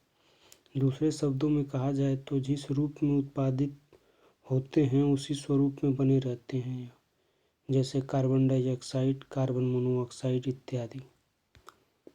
वैसे प्रदूषक जो प्राथमिक प्रदूषक की आपसी अंतःक्रिया के कारण निर्मित होते हैं द्वितीयक प्रदूषक कहलाते हैं, जैसे ओजोन, नाइट्रोजन के oxide, sulphuric acid, peroxy tile nitrate जिसे पेन कहते हैं, धूम इत्यादि। प्रदूषकों के निवारण के आधार पर इसे जैव निम्नीकृत यानी बायोडिग्रेडेबल प्रदूषक तथा जैव अनिम्नीकृत प्रदूषक यानी नॉन बायोडिग्रेडेबल में बांटा जाता है। वैसे प्रदूषक जो सूक्ष्मजीवी गतिविधियों के कारण निम्नीकृत हो जाते हैं उन्हें जैव निम्नीकृत प्रदूषक कहते हैं, जैसे कागज, सब्जी, फल इत्यादि। वैसे प्रदूषक जिनका अपघटन सूक्ष्म जीवों द्वारा नहीं हो पाता जैव अनिम्नीकृत प्रदूषक कहलाते हैं, जैसे प्लास्टिक, रेडियो सक्रिय तत्व, सीसा इत्यादि। वायु प्रदूषक वायु में किसी भी हानिकारक ठोस, तरल या गैस जिसमें ध्वनि और रेडियोधर्मी विकिरण भी का इस मात्रा में मिल जाना कि वह प्रत्यक्ष या परोक्ष रूप से मानव समेत अन्य जीवधारियों को हानि पहुंचाए वायु प्रदूषण कहलाता है। वायु विभिन्न गैसों का मिश्रण है जिसमें nitrogen 78%, oxygen 21%, argon 0.9%, carbon dioxide 0.38% इत्यादि गैसें पाई जाती हैं। फ्लाई ऐश कोयला दहन प्रक्रिया के परिणाम स्वरूप उप उत्पाद के रूप में राख यानी फ्लाई ऐश प्राप्त होती है। ताप विद्युत संयंत्रों से बड़ी मात्रा में फ्लाई ऐश प्राप्त होती है जो जल प्रदूषण तथा वायु प्रदूषण के साथ मानव में भी श्वसन संबंधी समस्या पैदा कर सकती है। हालांकि वर्तमान समय में फ्लाई ऐश से सीमेंट, ईंटें एवं अन्य निर्माण सामग्रियों का निर्माण कर सकना सदुपयोग किया जा रहा है। इसमें आर्सेनिक, कोबाल्ट जैसी विषैली धुआएं भी होती हैं।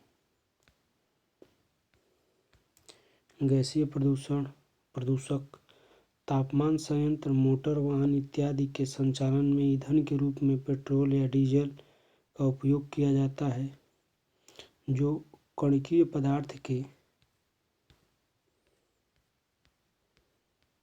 साथ साथ गैसीय प्रदूषक के रूप में कार्बन डाइऑक्साइड, नाइट्रोजन के ऑक्साइड इत्यादि का भी उत्सर्जन करते हैं। भीतरी वायु प्रदूषण भवन निर्माण के गलत तरीके के कारण भवनों में वायु का संचार ठीक से नहीं हो पाता जिससे वायु प्रदूषित होती है। दरअसल कमरे के अंदर के सामान जैसे फर्नीचर, कालीन, पेंट इत्यादि वाष्पशील कार्बनिक यौगिक उत्पन्न करते हैं। इसके अतिरिक्त अस्पतालों का कचरा भी हवा में रोगाणुओं का प्रसार करता है। वायु प्रदूषक उनके स्रोत एवं प्रभाव देख लेते हैं।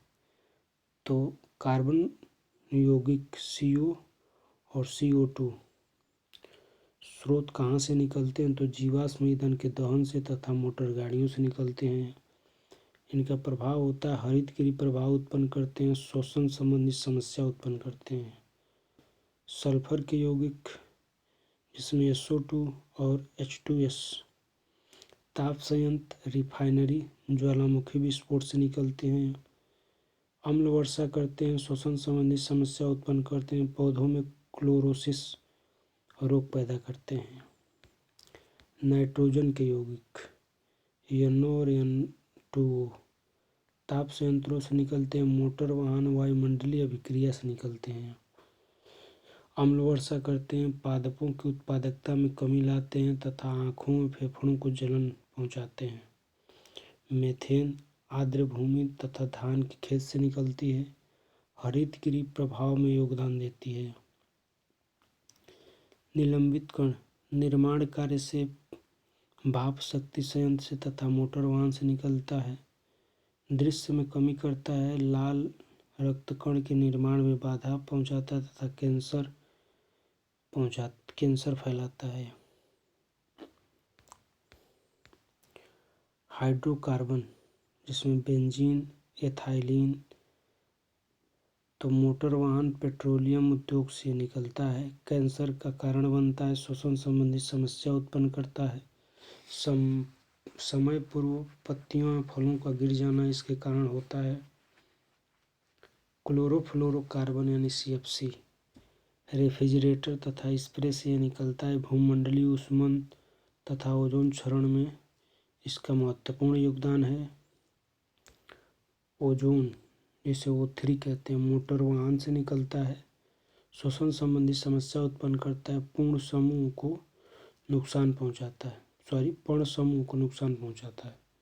सीसा यानी लेड मोटर वाहन से निकलता है, तंत्रिका तंत्र संबंधी समस्या उत्पन्न करता है। रेशे यानी कपास और ऊन से निकलते हैं। वस्त्र उद्योग, कालीन उद्योग से इनका निष्कासन होता है। फेफड़े पर दुष्प्रभाव डालते हैं। एस्बेस्टस खनन निर्माण उद्योग से निकलते हैं। श्वसन संबंधी समस्या तथा कैंसर का कारण बनते हैं। स्मोग उद्योग और मोटर वाहन से निकलते हैं। आँखों में जलन श्वसन संबंधी समस्या उत्पन्न करते हैं। स्क्रैबर आर्द्र संचयनकर्ता होते हैं तथा गैस की धाराओं से एरोसोल को हटाते हैं। स्क्रैबर सूखे या गीले दोनों प्रकार के पदार्थों से निर्मित हो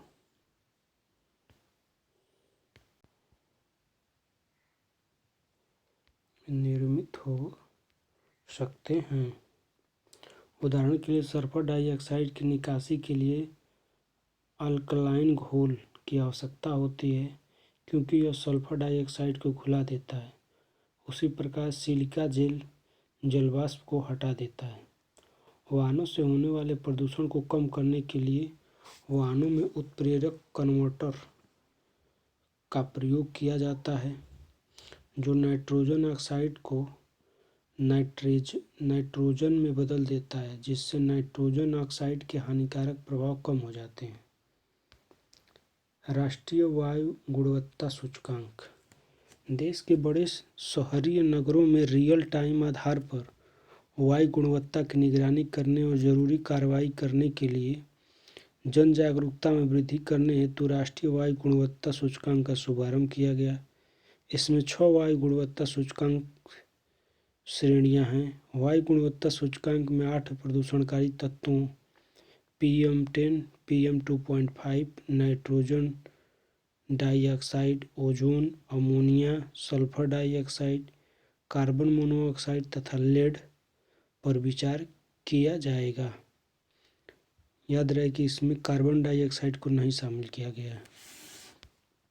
जल प्रदूषण जल में ऐसे अवांछित पदार्थों का मिल जाना जो उसे उपयोग लायक नहीं रहने दे जल प्रदूषण कहलाता है। तापीय प्रदूषण तापीय संयंत्र, नाभिकीय संयंत्र समेत अनेक अन्य औद्योगिक इकाइयाँ पानी का उपयोग शीतलक के रूप में करती हैं तथा उपयोग के बाद गर्म जल नदियों, समुद्र या फिर अन्य किसी जल स्रोतों में छोड़ देती हैं। इस प्रकार के जल स्रोत का तापमान 10 डिग्री सेंटीग्रेड से 15 डिग्री सेंटीग्रेड तक बढ़ जाता है। जल का तापमान बढ़ने से पानी में घुलित हुई ऑक्सीजन कम हो जाती है, जिससे जलीय जीवों पर प्रतिकूल प्रभाव पड़ता है। DO डिसॉल्वेड ऑक्सीजन यह जल में घुलित ऑक्सीजन की वह मात्रा है जो जलीय जीव के श्वसन के लिए आवश्यक होती है। जब जल में DO की मात्रा 4 मिलीग्राम प्रति लीटर से कम हो जाती है तो ऐसे जल को प्रदूषित जल कहा जाता है। BOD यानी बायोलॉजिकल ऑक्सीजन डिमांड जैविक ऑक्सीजन मांग जिसे कहते हैं। ऑक्सीजन की वह मात्रा जो जल में कार्बनिक पदार्थों को जैव रासायनिक अपघटक के लिए आवश्यक होती है। जहाँ उच्च BOD है वहाँ DO निम्न होगा। जल प्रदूषक की मात्रा को BOD के माध्यम से मापा जाता है।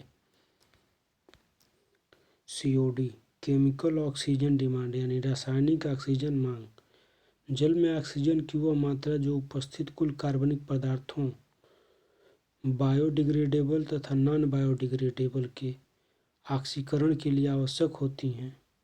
यह जल प्रदूषण के मापन के लिए बेहतर विकल्प है। MPN मोस्ट प्रोबेबल नंबर यानी सर्वाधिक संभाव्य संख्या जिस जल में जलमल जैसे जैविक अपशिष्टों का प्रदूषण होता है उसमें ई कोलाइड जैसे जीवाणुओं की संख्या अधिक पाई जाती है। MPN परीक्षण की सहायता से ई कोलाइड आदि जीवों को पहचाना एवं मापा जा सकता है। प्रदूषित जल में उच्च MPN पाया जाता है। ध्वनि प्रदूषण उच्च तीव्रता वाली ध्वनि अर्थात अवांछित शोर जो जीवों को नकारात्मक रूप से प्रभावित करता है ध्वनि प्रदूषण कहलाता है। भारत में ध्वनि प्रदूषण से संबंधित मानकों का निर्धारण केंद्रीय प्रदूषण नियंत्रण बोर्ड द्वारा किया जाता है। रेडियो सक्रिय प्रदूषण। कुछ तत्वों के नाभिकीय विखंडन के कारण अल्फा, बीटा तथा गामा किरणों का निष्कासन होता है। यही प्रक्रिया रेडियो सक्रिय कहलाती है। रेडियम, थोरियम, यूरेनियम जैसे कुछ तत्व हैं जो इस प्रकार का गुण प्रदर्शित करते हैं। यह किरणें जैविक कोशिकाओं को नुकसान पहुंचाती हैं। पर्यावरणीय प्रदूषण से संबंधित कानून। तो वन्य जीव संरक्षण अधिनियम 1972 में आया था। जल प्रदूषण रोकथाम एवं नियंत्रण अधिनियम 1974 में आया। वन संरक्षण अधिनियम 1980 में आया। वायु प्रदूषण रोकथाम एवं नियंत्रण अधिनियम 1981 में आया। पर्यावरण संरक्षण अधिनियम 1986 में आया। राष्ट्रीय वन नीति 1988, इसके तहत भारत में 33% वन क्षेत्र प्राप्त का लक्ष्य रखा गया है। ध्वनि प्रदूषण नियमन एवं नियंत्रण नियम 2000 में आया। जबकि पर्यावरण के अधिकारों की सुरक्षा तथा पर्यावरण संबंधी कानूनों के प्रभावी क्रियान्वयन के लिए अक्टूबर 2010 में राष्ट्रीय हरित अधिकरण यानी एनजीटी की स्थापना की गई। ई अपशिष्ट का निर्माण इलेक्ट्रिकल एवं इलेक्ट्रॉनिक उपकरणों के अनुपयुक्त एवं बेकार हो जाने से होता है। इसमें अनेक खतरनाक रसायन एवं भारी धातुएं जैसे सीसा, कैडमियम, बेरिलियम पाए जाते हैं जो मानव स्वास्थ्य के लिए खतरनाक हैं। जैव उपचार। तो सूक्ष्म जीव, जीवाणु, कवक आदि का प्रयोग कर पर्यावरण प्रदूषकों को कम विषाक्त पदार्थों में अपघटित करना जैव उपचार कहलाता है। इसके द्वारा किसी विशेष स्थान पर पर्यावरणीय प्रदूषकों के हानिकारक प्रभाव को समाप्त किया जा सकता है। बायोवेटिक, जैव छिड़काव, बायो स्टिमुलेशन, जैव संवर्धन, बायो रिएक्टर प्रमुख जैव उपचारक तकनीकी है। ऑयल जेपर जीवाणु आधारित जैव उपचार तकनीकी है जो तेल, पंख तथा बिखरे तेल के उपचार के लिए प्रयोग की जाती है।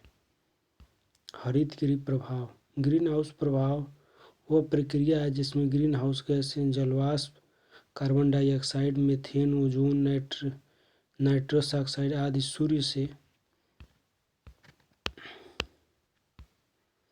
आने वाली लघु किरणों को तो पृथ्वी पर आने देते हैं, किंतु पृथ्वी से वापस लौटने वाले दीर्घ विकिरणों को अवशोषित कर लेती हैं। इस प्रकार पृथ्वी की सतह पर ऊष्मा बनी रहती है।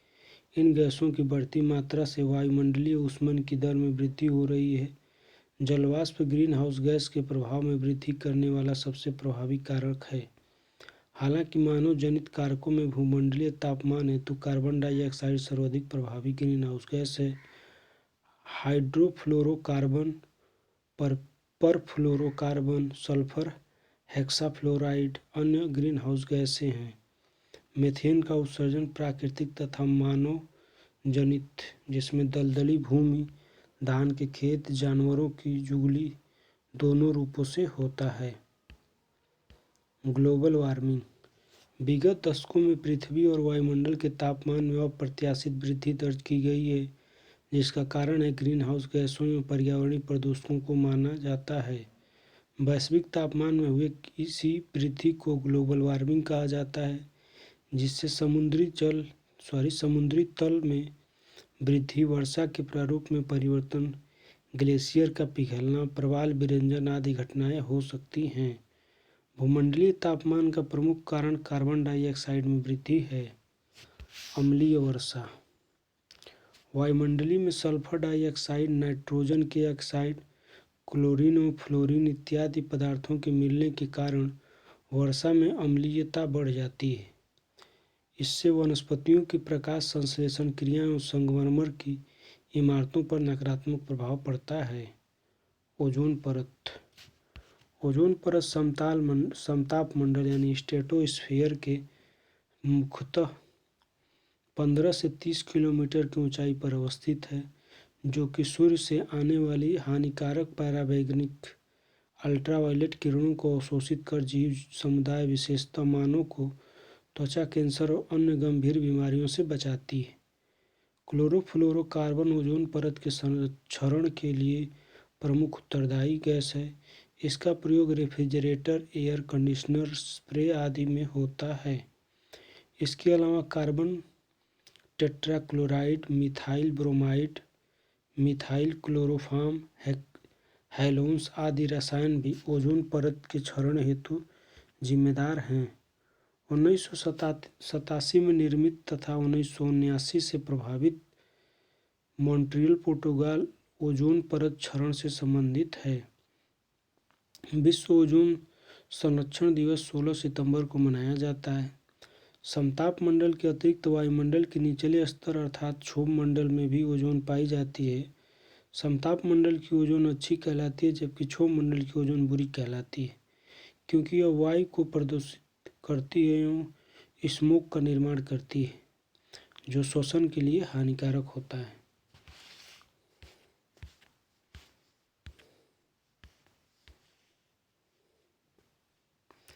स्वच्छ विकास युक्ति clean development mechanism Kyoto protocol के तहत विकसित इस प्रणाली में विकासशील देशों में न्यूनतम कार्बन उत्सर्जन वाली परियोजना में निवेश कर विकसित देश कार्बन क्रेडिट प्राप्त कर सकते हैं।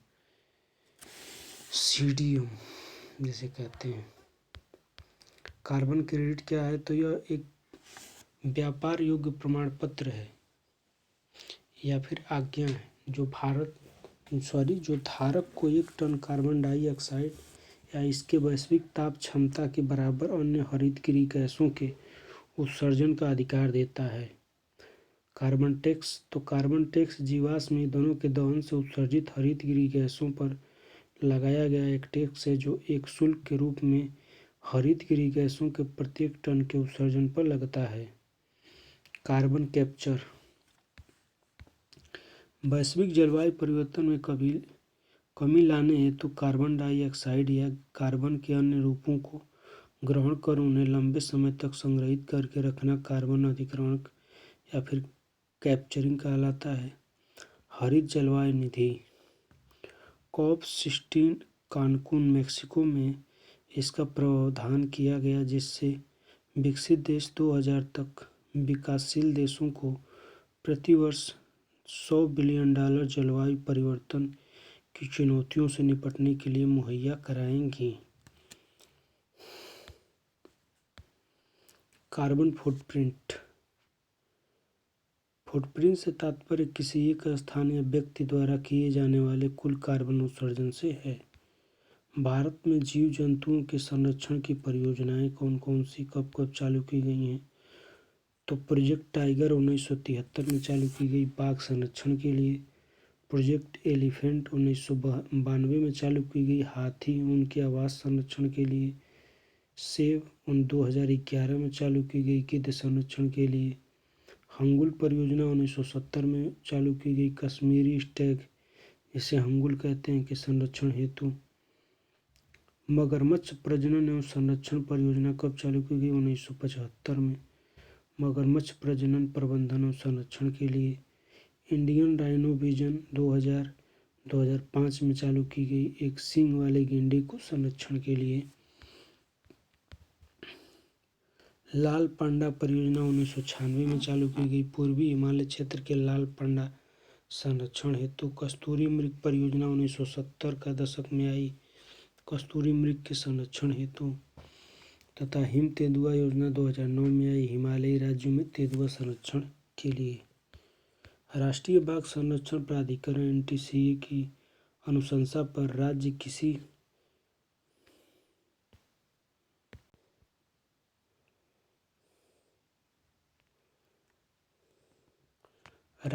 क्षेत्र को टाइगर रिजर्व के रूप में चिन्हित करते हैं। बाघ की कुल 9 प्रजातियां हैं। बंगाल टाइगर, कैस्पियन टाइगर जो विलुप्त हो गए हैं, जावा टाइगर ये भी विलुप्त हैं, बाली टाइगर ये भी विलुप्त है, सुमात्रा टाइगर, दक्षिणी चीन टाइगर, मलया टाइगर, इंडो चीन टाइगर, साइबेरियन टाइगर।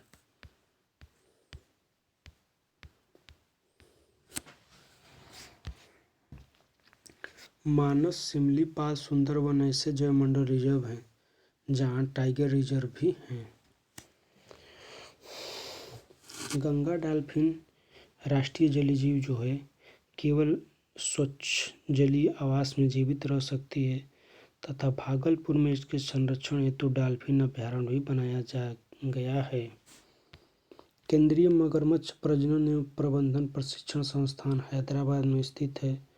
कछुओं के संरक्षण हेतु भितरकनिका अभयारण्य जो कि उड़ीसा में है बनाया गया है।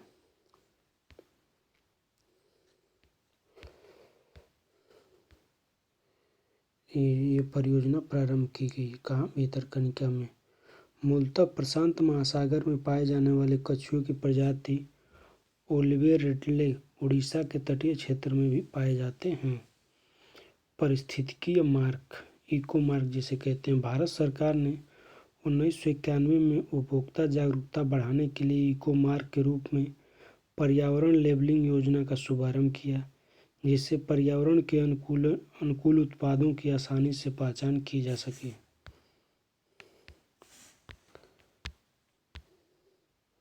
अब चलिए पर्यावरण से संबंधित जो विभिन्न संगठन एवं सम्मेलन हैं वो देख लेते हैं। काफ़ी ज़्यादा इम्पोर्टेंट है।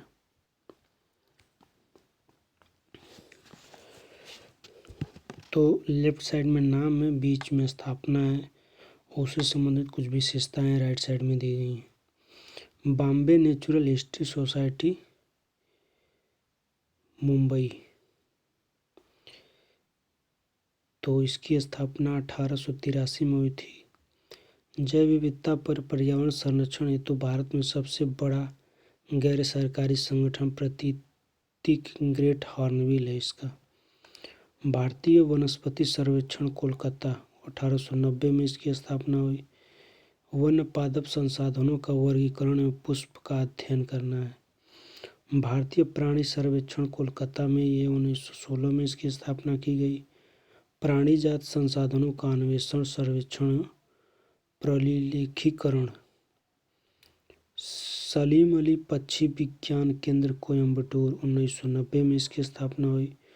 पक्षी शोध संस्थान है यह।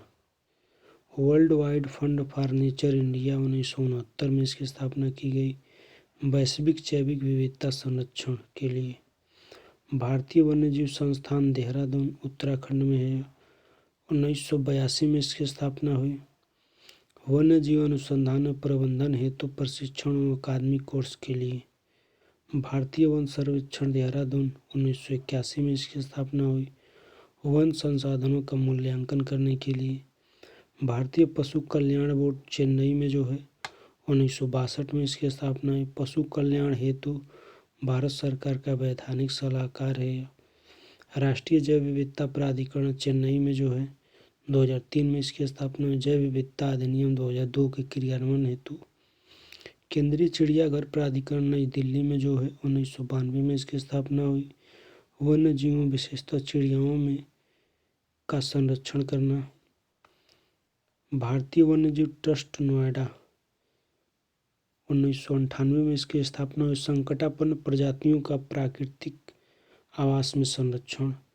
राष्ट्रीय वनीकरण और पर्यावरण विकास बोर्ड 1992 में इसकी स्थापना हुई। देश में वनीकरण, वृक्षारोपण, परिस्थिति के विकास को बढ़ावा देना इसका कार्य है।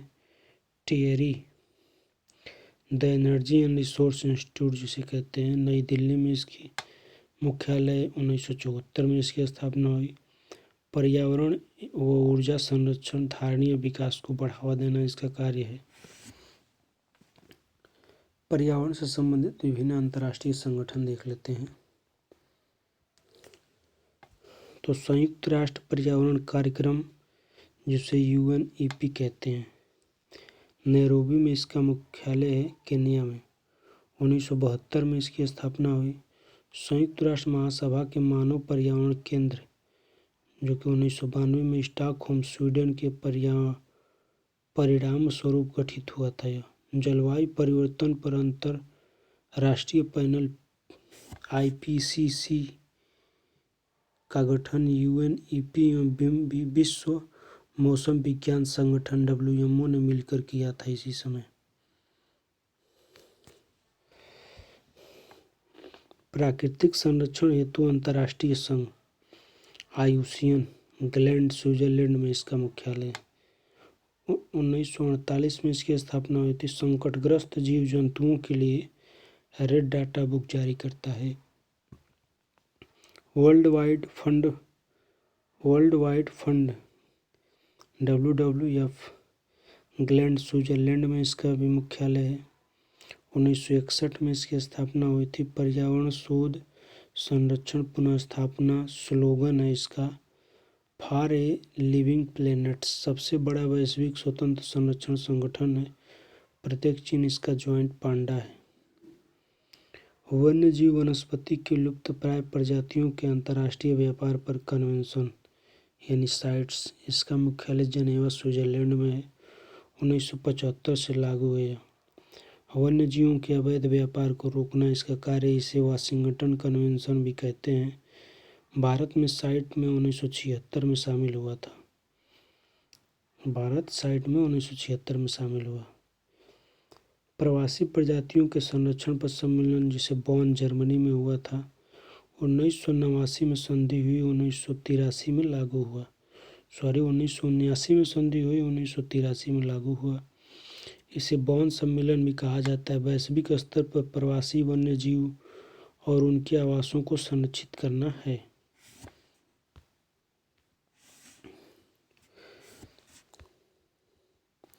जलवायु परिवर्तन पर अंतर सरकारी पैनल IPCC जेनेवा स्विट्जरलैंड में इसका मुख्यालय। 1988 में इसकी स्थापना हुई।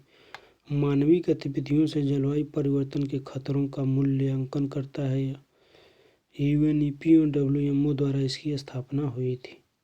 अंतर्राष्ट्रीय उष्णकटिबंधीय काष्ठ संगठन 1986 में इसकी स्थापना हुई। उष्णकटिबंधीय वनों के संरक्षण प्रबंधन उपयोग एवं व्यापार को बढ़ावा देना इसका कार्य है।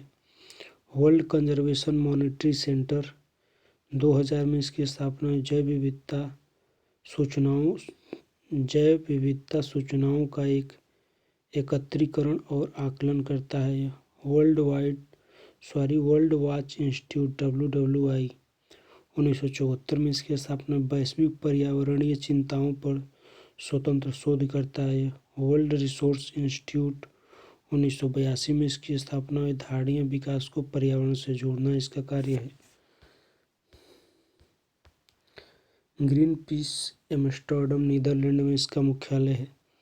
1971 में इसकी स्थापना हुई। एक स्वतंत्र वैश्विक अभियानकारी संस्था जो कि पर्यावरण संरक्षण एवं विकास को प्रोत्साहन देता है।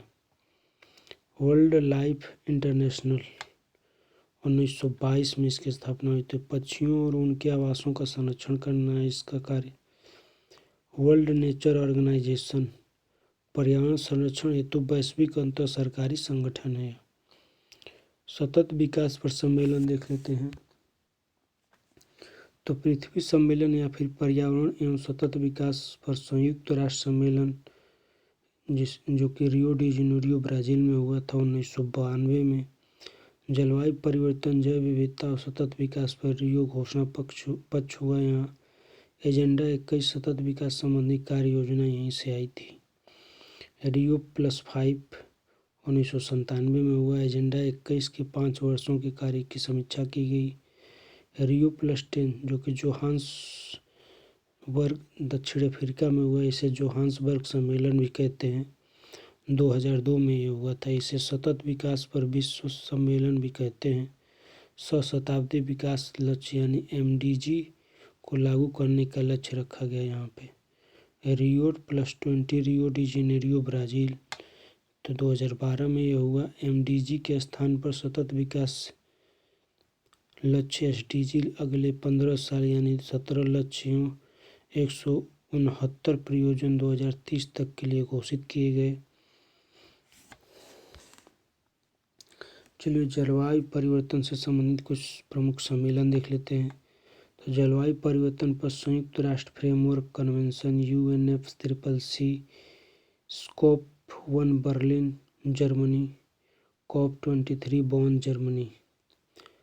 तो COP1 बर्लिन जो जर्मनी में हुआ था वो 1995 में हुआ था तथा जो COP23 है बॉन जर्मनी में 2017 में हुआ था। वैश्विक तापमान में कमी लाने हेतु हरितगृह गैसों के उत्सर्जन में कमी लाना इसका मुख्य उद्देश्य था। क्योटो प्रोटोकॉल जापान में जो हुआ था, क्योटो में 1997 में संधि हुई, जबकि 2005 से लागू हुआ। ग्रीन हाउस गैस के उत्सर्जन को कम करने हेतु कार्बन क्रेडिट की अवधारणा यहीं से आई थी।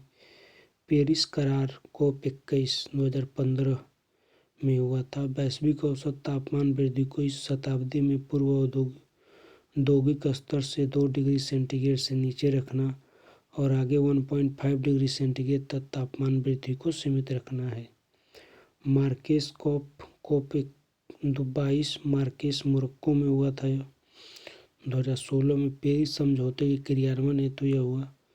ग्रीन क्लाइमेट फंड 2010 जलवायु परिवर्तन से होने वाले खतरे से निपटने में सहायता के लिए था। यह वैश्विक पर्यावरण सुविधा 1992 में वैश्विक पर्यावरण संरक्षण और दीर्घकालिक विकास हेतु था। Read reducing emission from deforestation and forest degradation red plus Bali action plan 2007 में अपनाया गया। तो 2005 से प्रारंभ 2007 में अपनाया गया। वन प्रबंधन को बढ़ावा देकर हरितगृह गैसों के उत्सर्जन को सीमित करना इसका मुख्य लक्ष्य है। नोट 2 से 14 दिसंबर 2018 के मध्य United Nation Framework Convention on Climate Change Conference of Parties COP शिखर सम्मेलन आयोजित किया गया। इस शिखर सम्मेलन में 2015 में किए गए पेरिस समझौते के व्यवहारिक क्रियान्वयन पर विस्तृत विचार विमर्श किया गया। 2 से 13 दिसंबर 2019 के मध्य स्पेन की राजधानी मैड्रिड में COP 25 का शिखर सम्मेलन भी संपन्न हो चुका है। COP 26 भी हो चुका है। कहाँ? तो ये हुआ है यूनाइटेड किंगडम में। जैव विविधता पर सम्मेलन। जैव विविधता पर सम्मेलन, जिसे CBD भी कहते हैं, 1993 से लागू है। जैव विविधता संरक्षण इसका मुख्य ध्येय है। कार्टागोना जैव सुरक्षा प्रोटोकॉल 2003 में आया। यह जैव विविधता संशोधन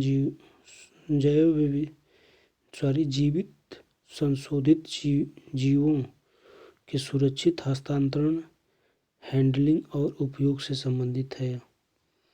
कार्टागोना जैव सुरक्षा प्रोटोकॉल। नगोया सम्मेलन नगोया आईची जापान में 2010 में ये हुआ था। आईची लक्ष्य 20 महत्वाकांक्षी लक्ष्य हैं। इसके अंतर्गत 2011 से 2020 जैव विविधता दशक घोषित किया गया था। अन्य पर्यावरणीय सम्मेलन तो जनेवा प्रोटोकॉल, जनेवा स्विट्जरलैंड 1925 में संधि 1928 में लागू हुआ। रासायनिक और जैव हथियारों पर प्रतिबंध की बात की गई। मॉन्ट्रियल प्रोटोकॉल 1987 ओजोन परत संरक्षण हेतु था। यह वियना सम्मेलन 1988 में लागू हुआ। ओजोन परत संरक्षण हेतु बहुपक्षीय पर्यावरणीय समझौता है। वेटलैंड इंटरनेशनल नीदरलैंड 1996 में आर्द्र भूमि का संरक्षण या पुनर्स्थापना है। नवीकरणीय ऊर्जा संसाधन की शक्ति संसाधन कहे जाते हैं। ऊर्जा संसाधन शक्ति संसाधन कहे जाते हैं, जिन पर राष्ट्र की आर्थिक शक्ति का विकास निर्भर करता है। ऊर्जा के नवीकरणीय स्रोत के अंतर्गत कोयला, पेट्रोल आदि एवं नवीकरणीय स्रोत के अंतर्गत सौर ऊर्जा, पवन ऊर्जा, ज्वारीय ऊर्जा, भूतापीय ऊर्जा, बायोमास आदि आते हैं। पवन ऊर्जा। पवन चक्कियों में तीव्र गति से चलने वाली हवाओं द्वारा विद्युत उत्पादन होता है। पवन चक्कियों के समूह से संयुक्त पवन फार्म तटीय क्षेत्रों और पर्वतीय, जहाँ पर प्रबल और लगातार हवाएं चलती हैं, वहाँ स्थापित किए जाते हैं।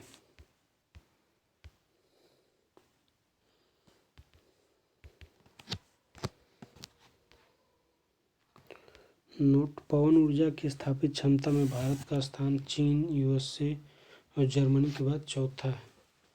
तो इसको करंट से देख लीजिएगा जब भी पेपर देने जाइएगा। जल विद्युत परियोजना सामान्यतः 2 भागों में वर्गीकृत होती हैं। लघु जल विद्युत परियोजना 25 मेगावाट तक की परियोजना लघु जल विद्युत परियोजना के अंतर्गत आती है। नवीन और नवीकरणीय ऊर्जा मंत्रालय के अंतर्गत ये आती है। सूक्ष्म, इसको भी 3 में बांटा गया है।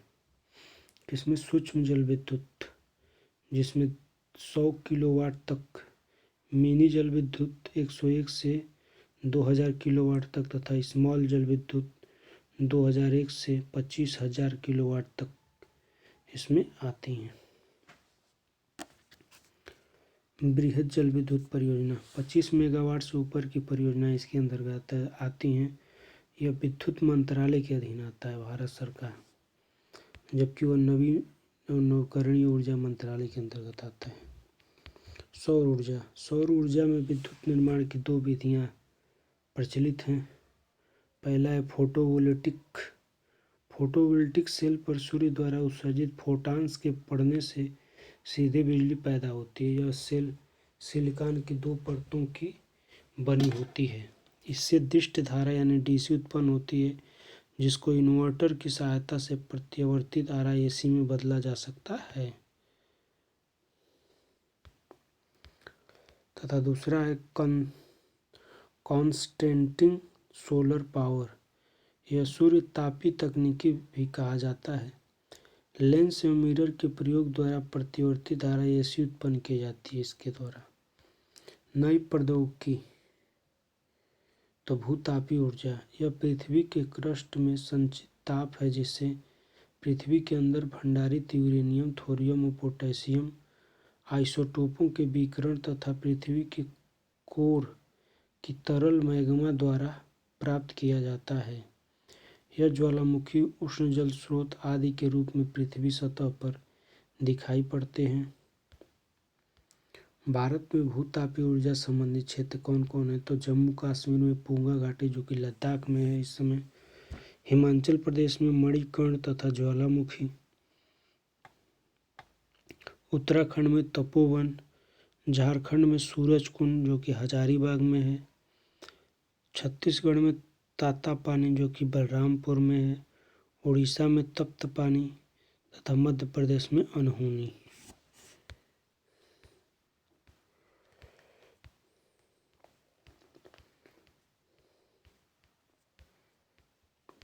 कमियां, तो दोहन में सस्ती तकनीकी की कमी है। किसमें? भूतापीय ऊर्जा में। संयंत्र को स्थापित करने में अधिक धन व्यय विशेष क्षेत्रों में ही लगाना संभव है इसमें। समुद्र ऊर्जा, तो तरंग ऊर्जा, एक के बाद एक तरंगों के उठने और गिरने से उत्पन्न ऊर्जा को तरंग ऊर्जा कहते हैं।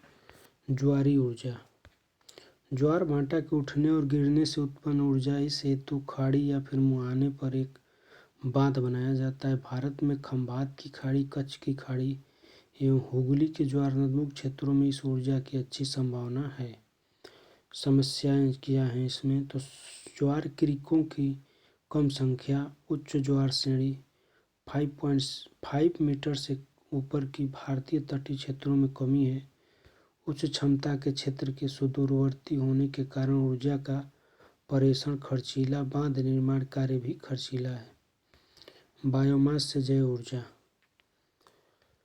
बायोमास के अंतर्गत जीवित या फिर हाल फिलहाल में मृत जीव, पौधे या जंतु आते हैं। बायोमास का प्रयोग नवीकरणीय विद्युत, थर्मल ऊर्जा या फिर परिवहन ईंधन, जैव ईंधन, बायोफ्यूल के उत्पादन हेतु किया जाता है। बायोमास ऊर्जा का आशय उन फसलों, अपशिष्टों एवं अन्य जैविक पदार्थों से है जिनका उपयोग ऊर्जा या अन्य उत्पादों के उत्पादन हेतु जीवाश्म ईंधनों के विकल्प के रूप में किया जा सके। बायोमास में संचित ऊर्जा का निष्कासन नवीकरणीय विद्युत या ताप के उत्पादन हेतु किया जा सकता है। थर्मल ऊर्जा लकड़ी एवं शुष्क बायोमास के सीधे दहन द्वारा प्राप्त होती है, जो कि प्रदूषण का कारण है, परंतु नवीकरणीय विद्युत या जैव विद्युत एवं जैव ईंधन पर्यावरणीय रूप से हितैषी है। जैव विद्युत का उत्पादन शुष्क बायोमास के दहन या गैसिफिकेशन द्वारा या नियंत्रण अनॉक्सी अवघटन द्वारा प्राप्त बायोगैस मीथेन से किया जाता है। कुछ परिवहन ईंधनों को बायोमास द्वारा प्राप्त किया जा सकता है, जो बायो ईंधन कहलाते हैं, जैसे एथेनॉल, मक्का एवं गन्ने से तथा बायोडीजल सोया रेपसीड एवं पाम तेल से प्राप्त किया जाता है। इसी के साथ आपका पर्यावरण समाप्त होता है। पूरी वीडियो देखने के लिए बहुत बहुत धन्यवाद आपका, और हमारे चैनल को सब्सक्राइब तथा लाइक करना ना भूलिएगा। अच्छा लगे तो दोस्तों के साथ शेयर भी करिए।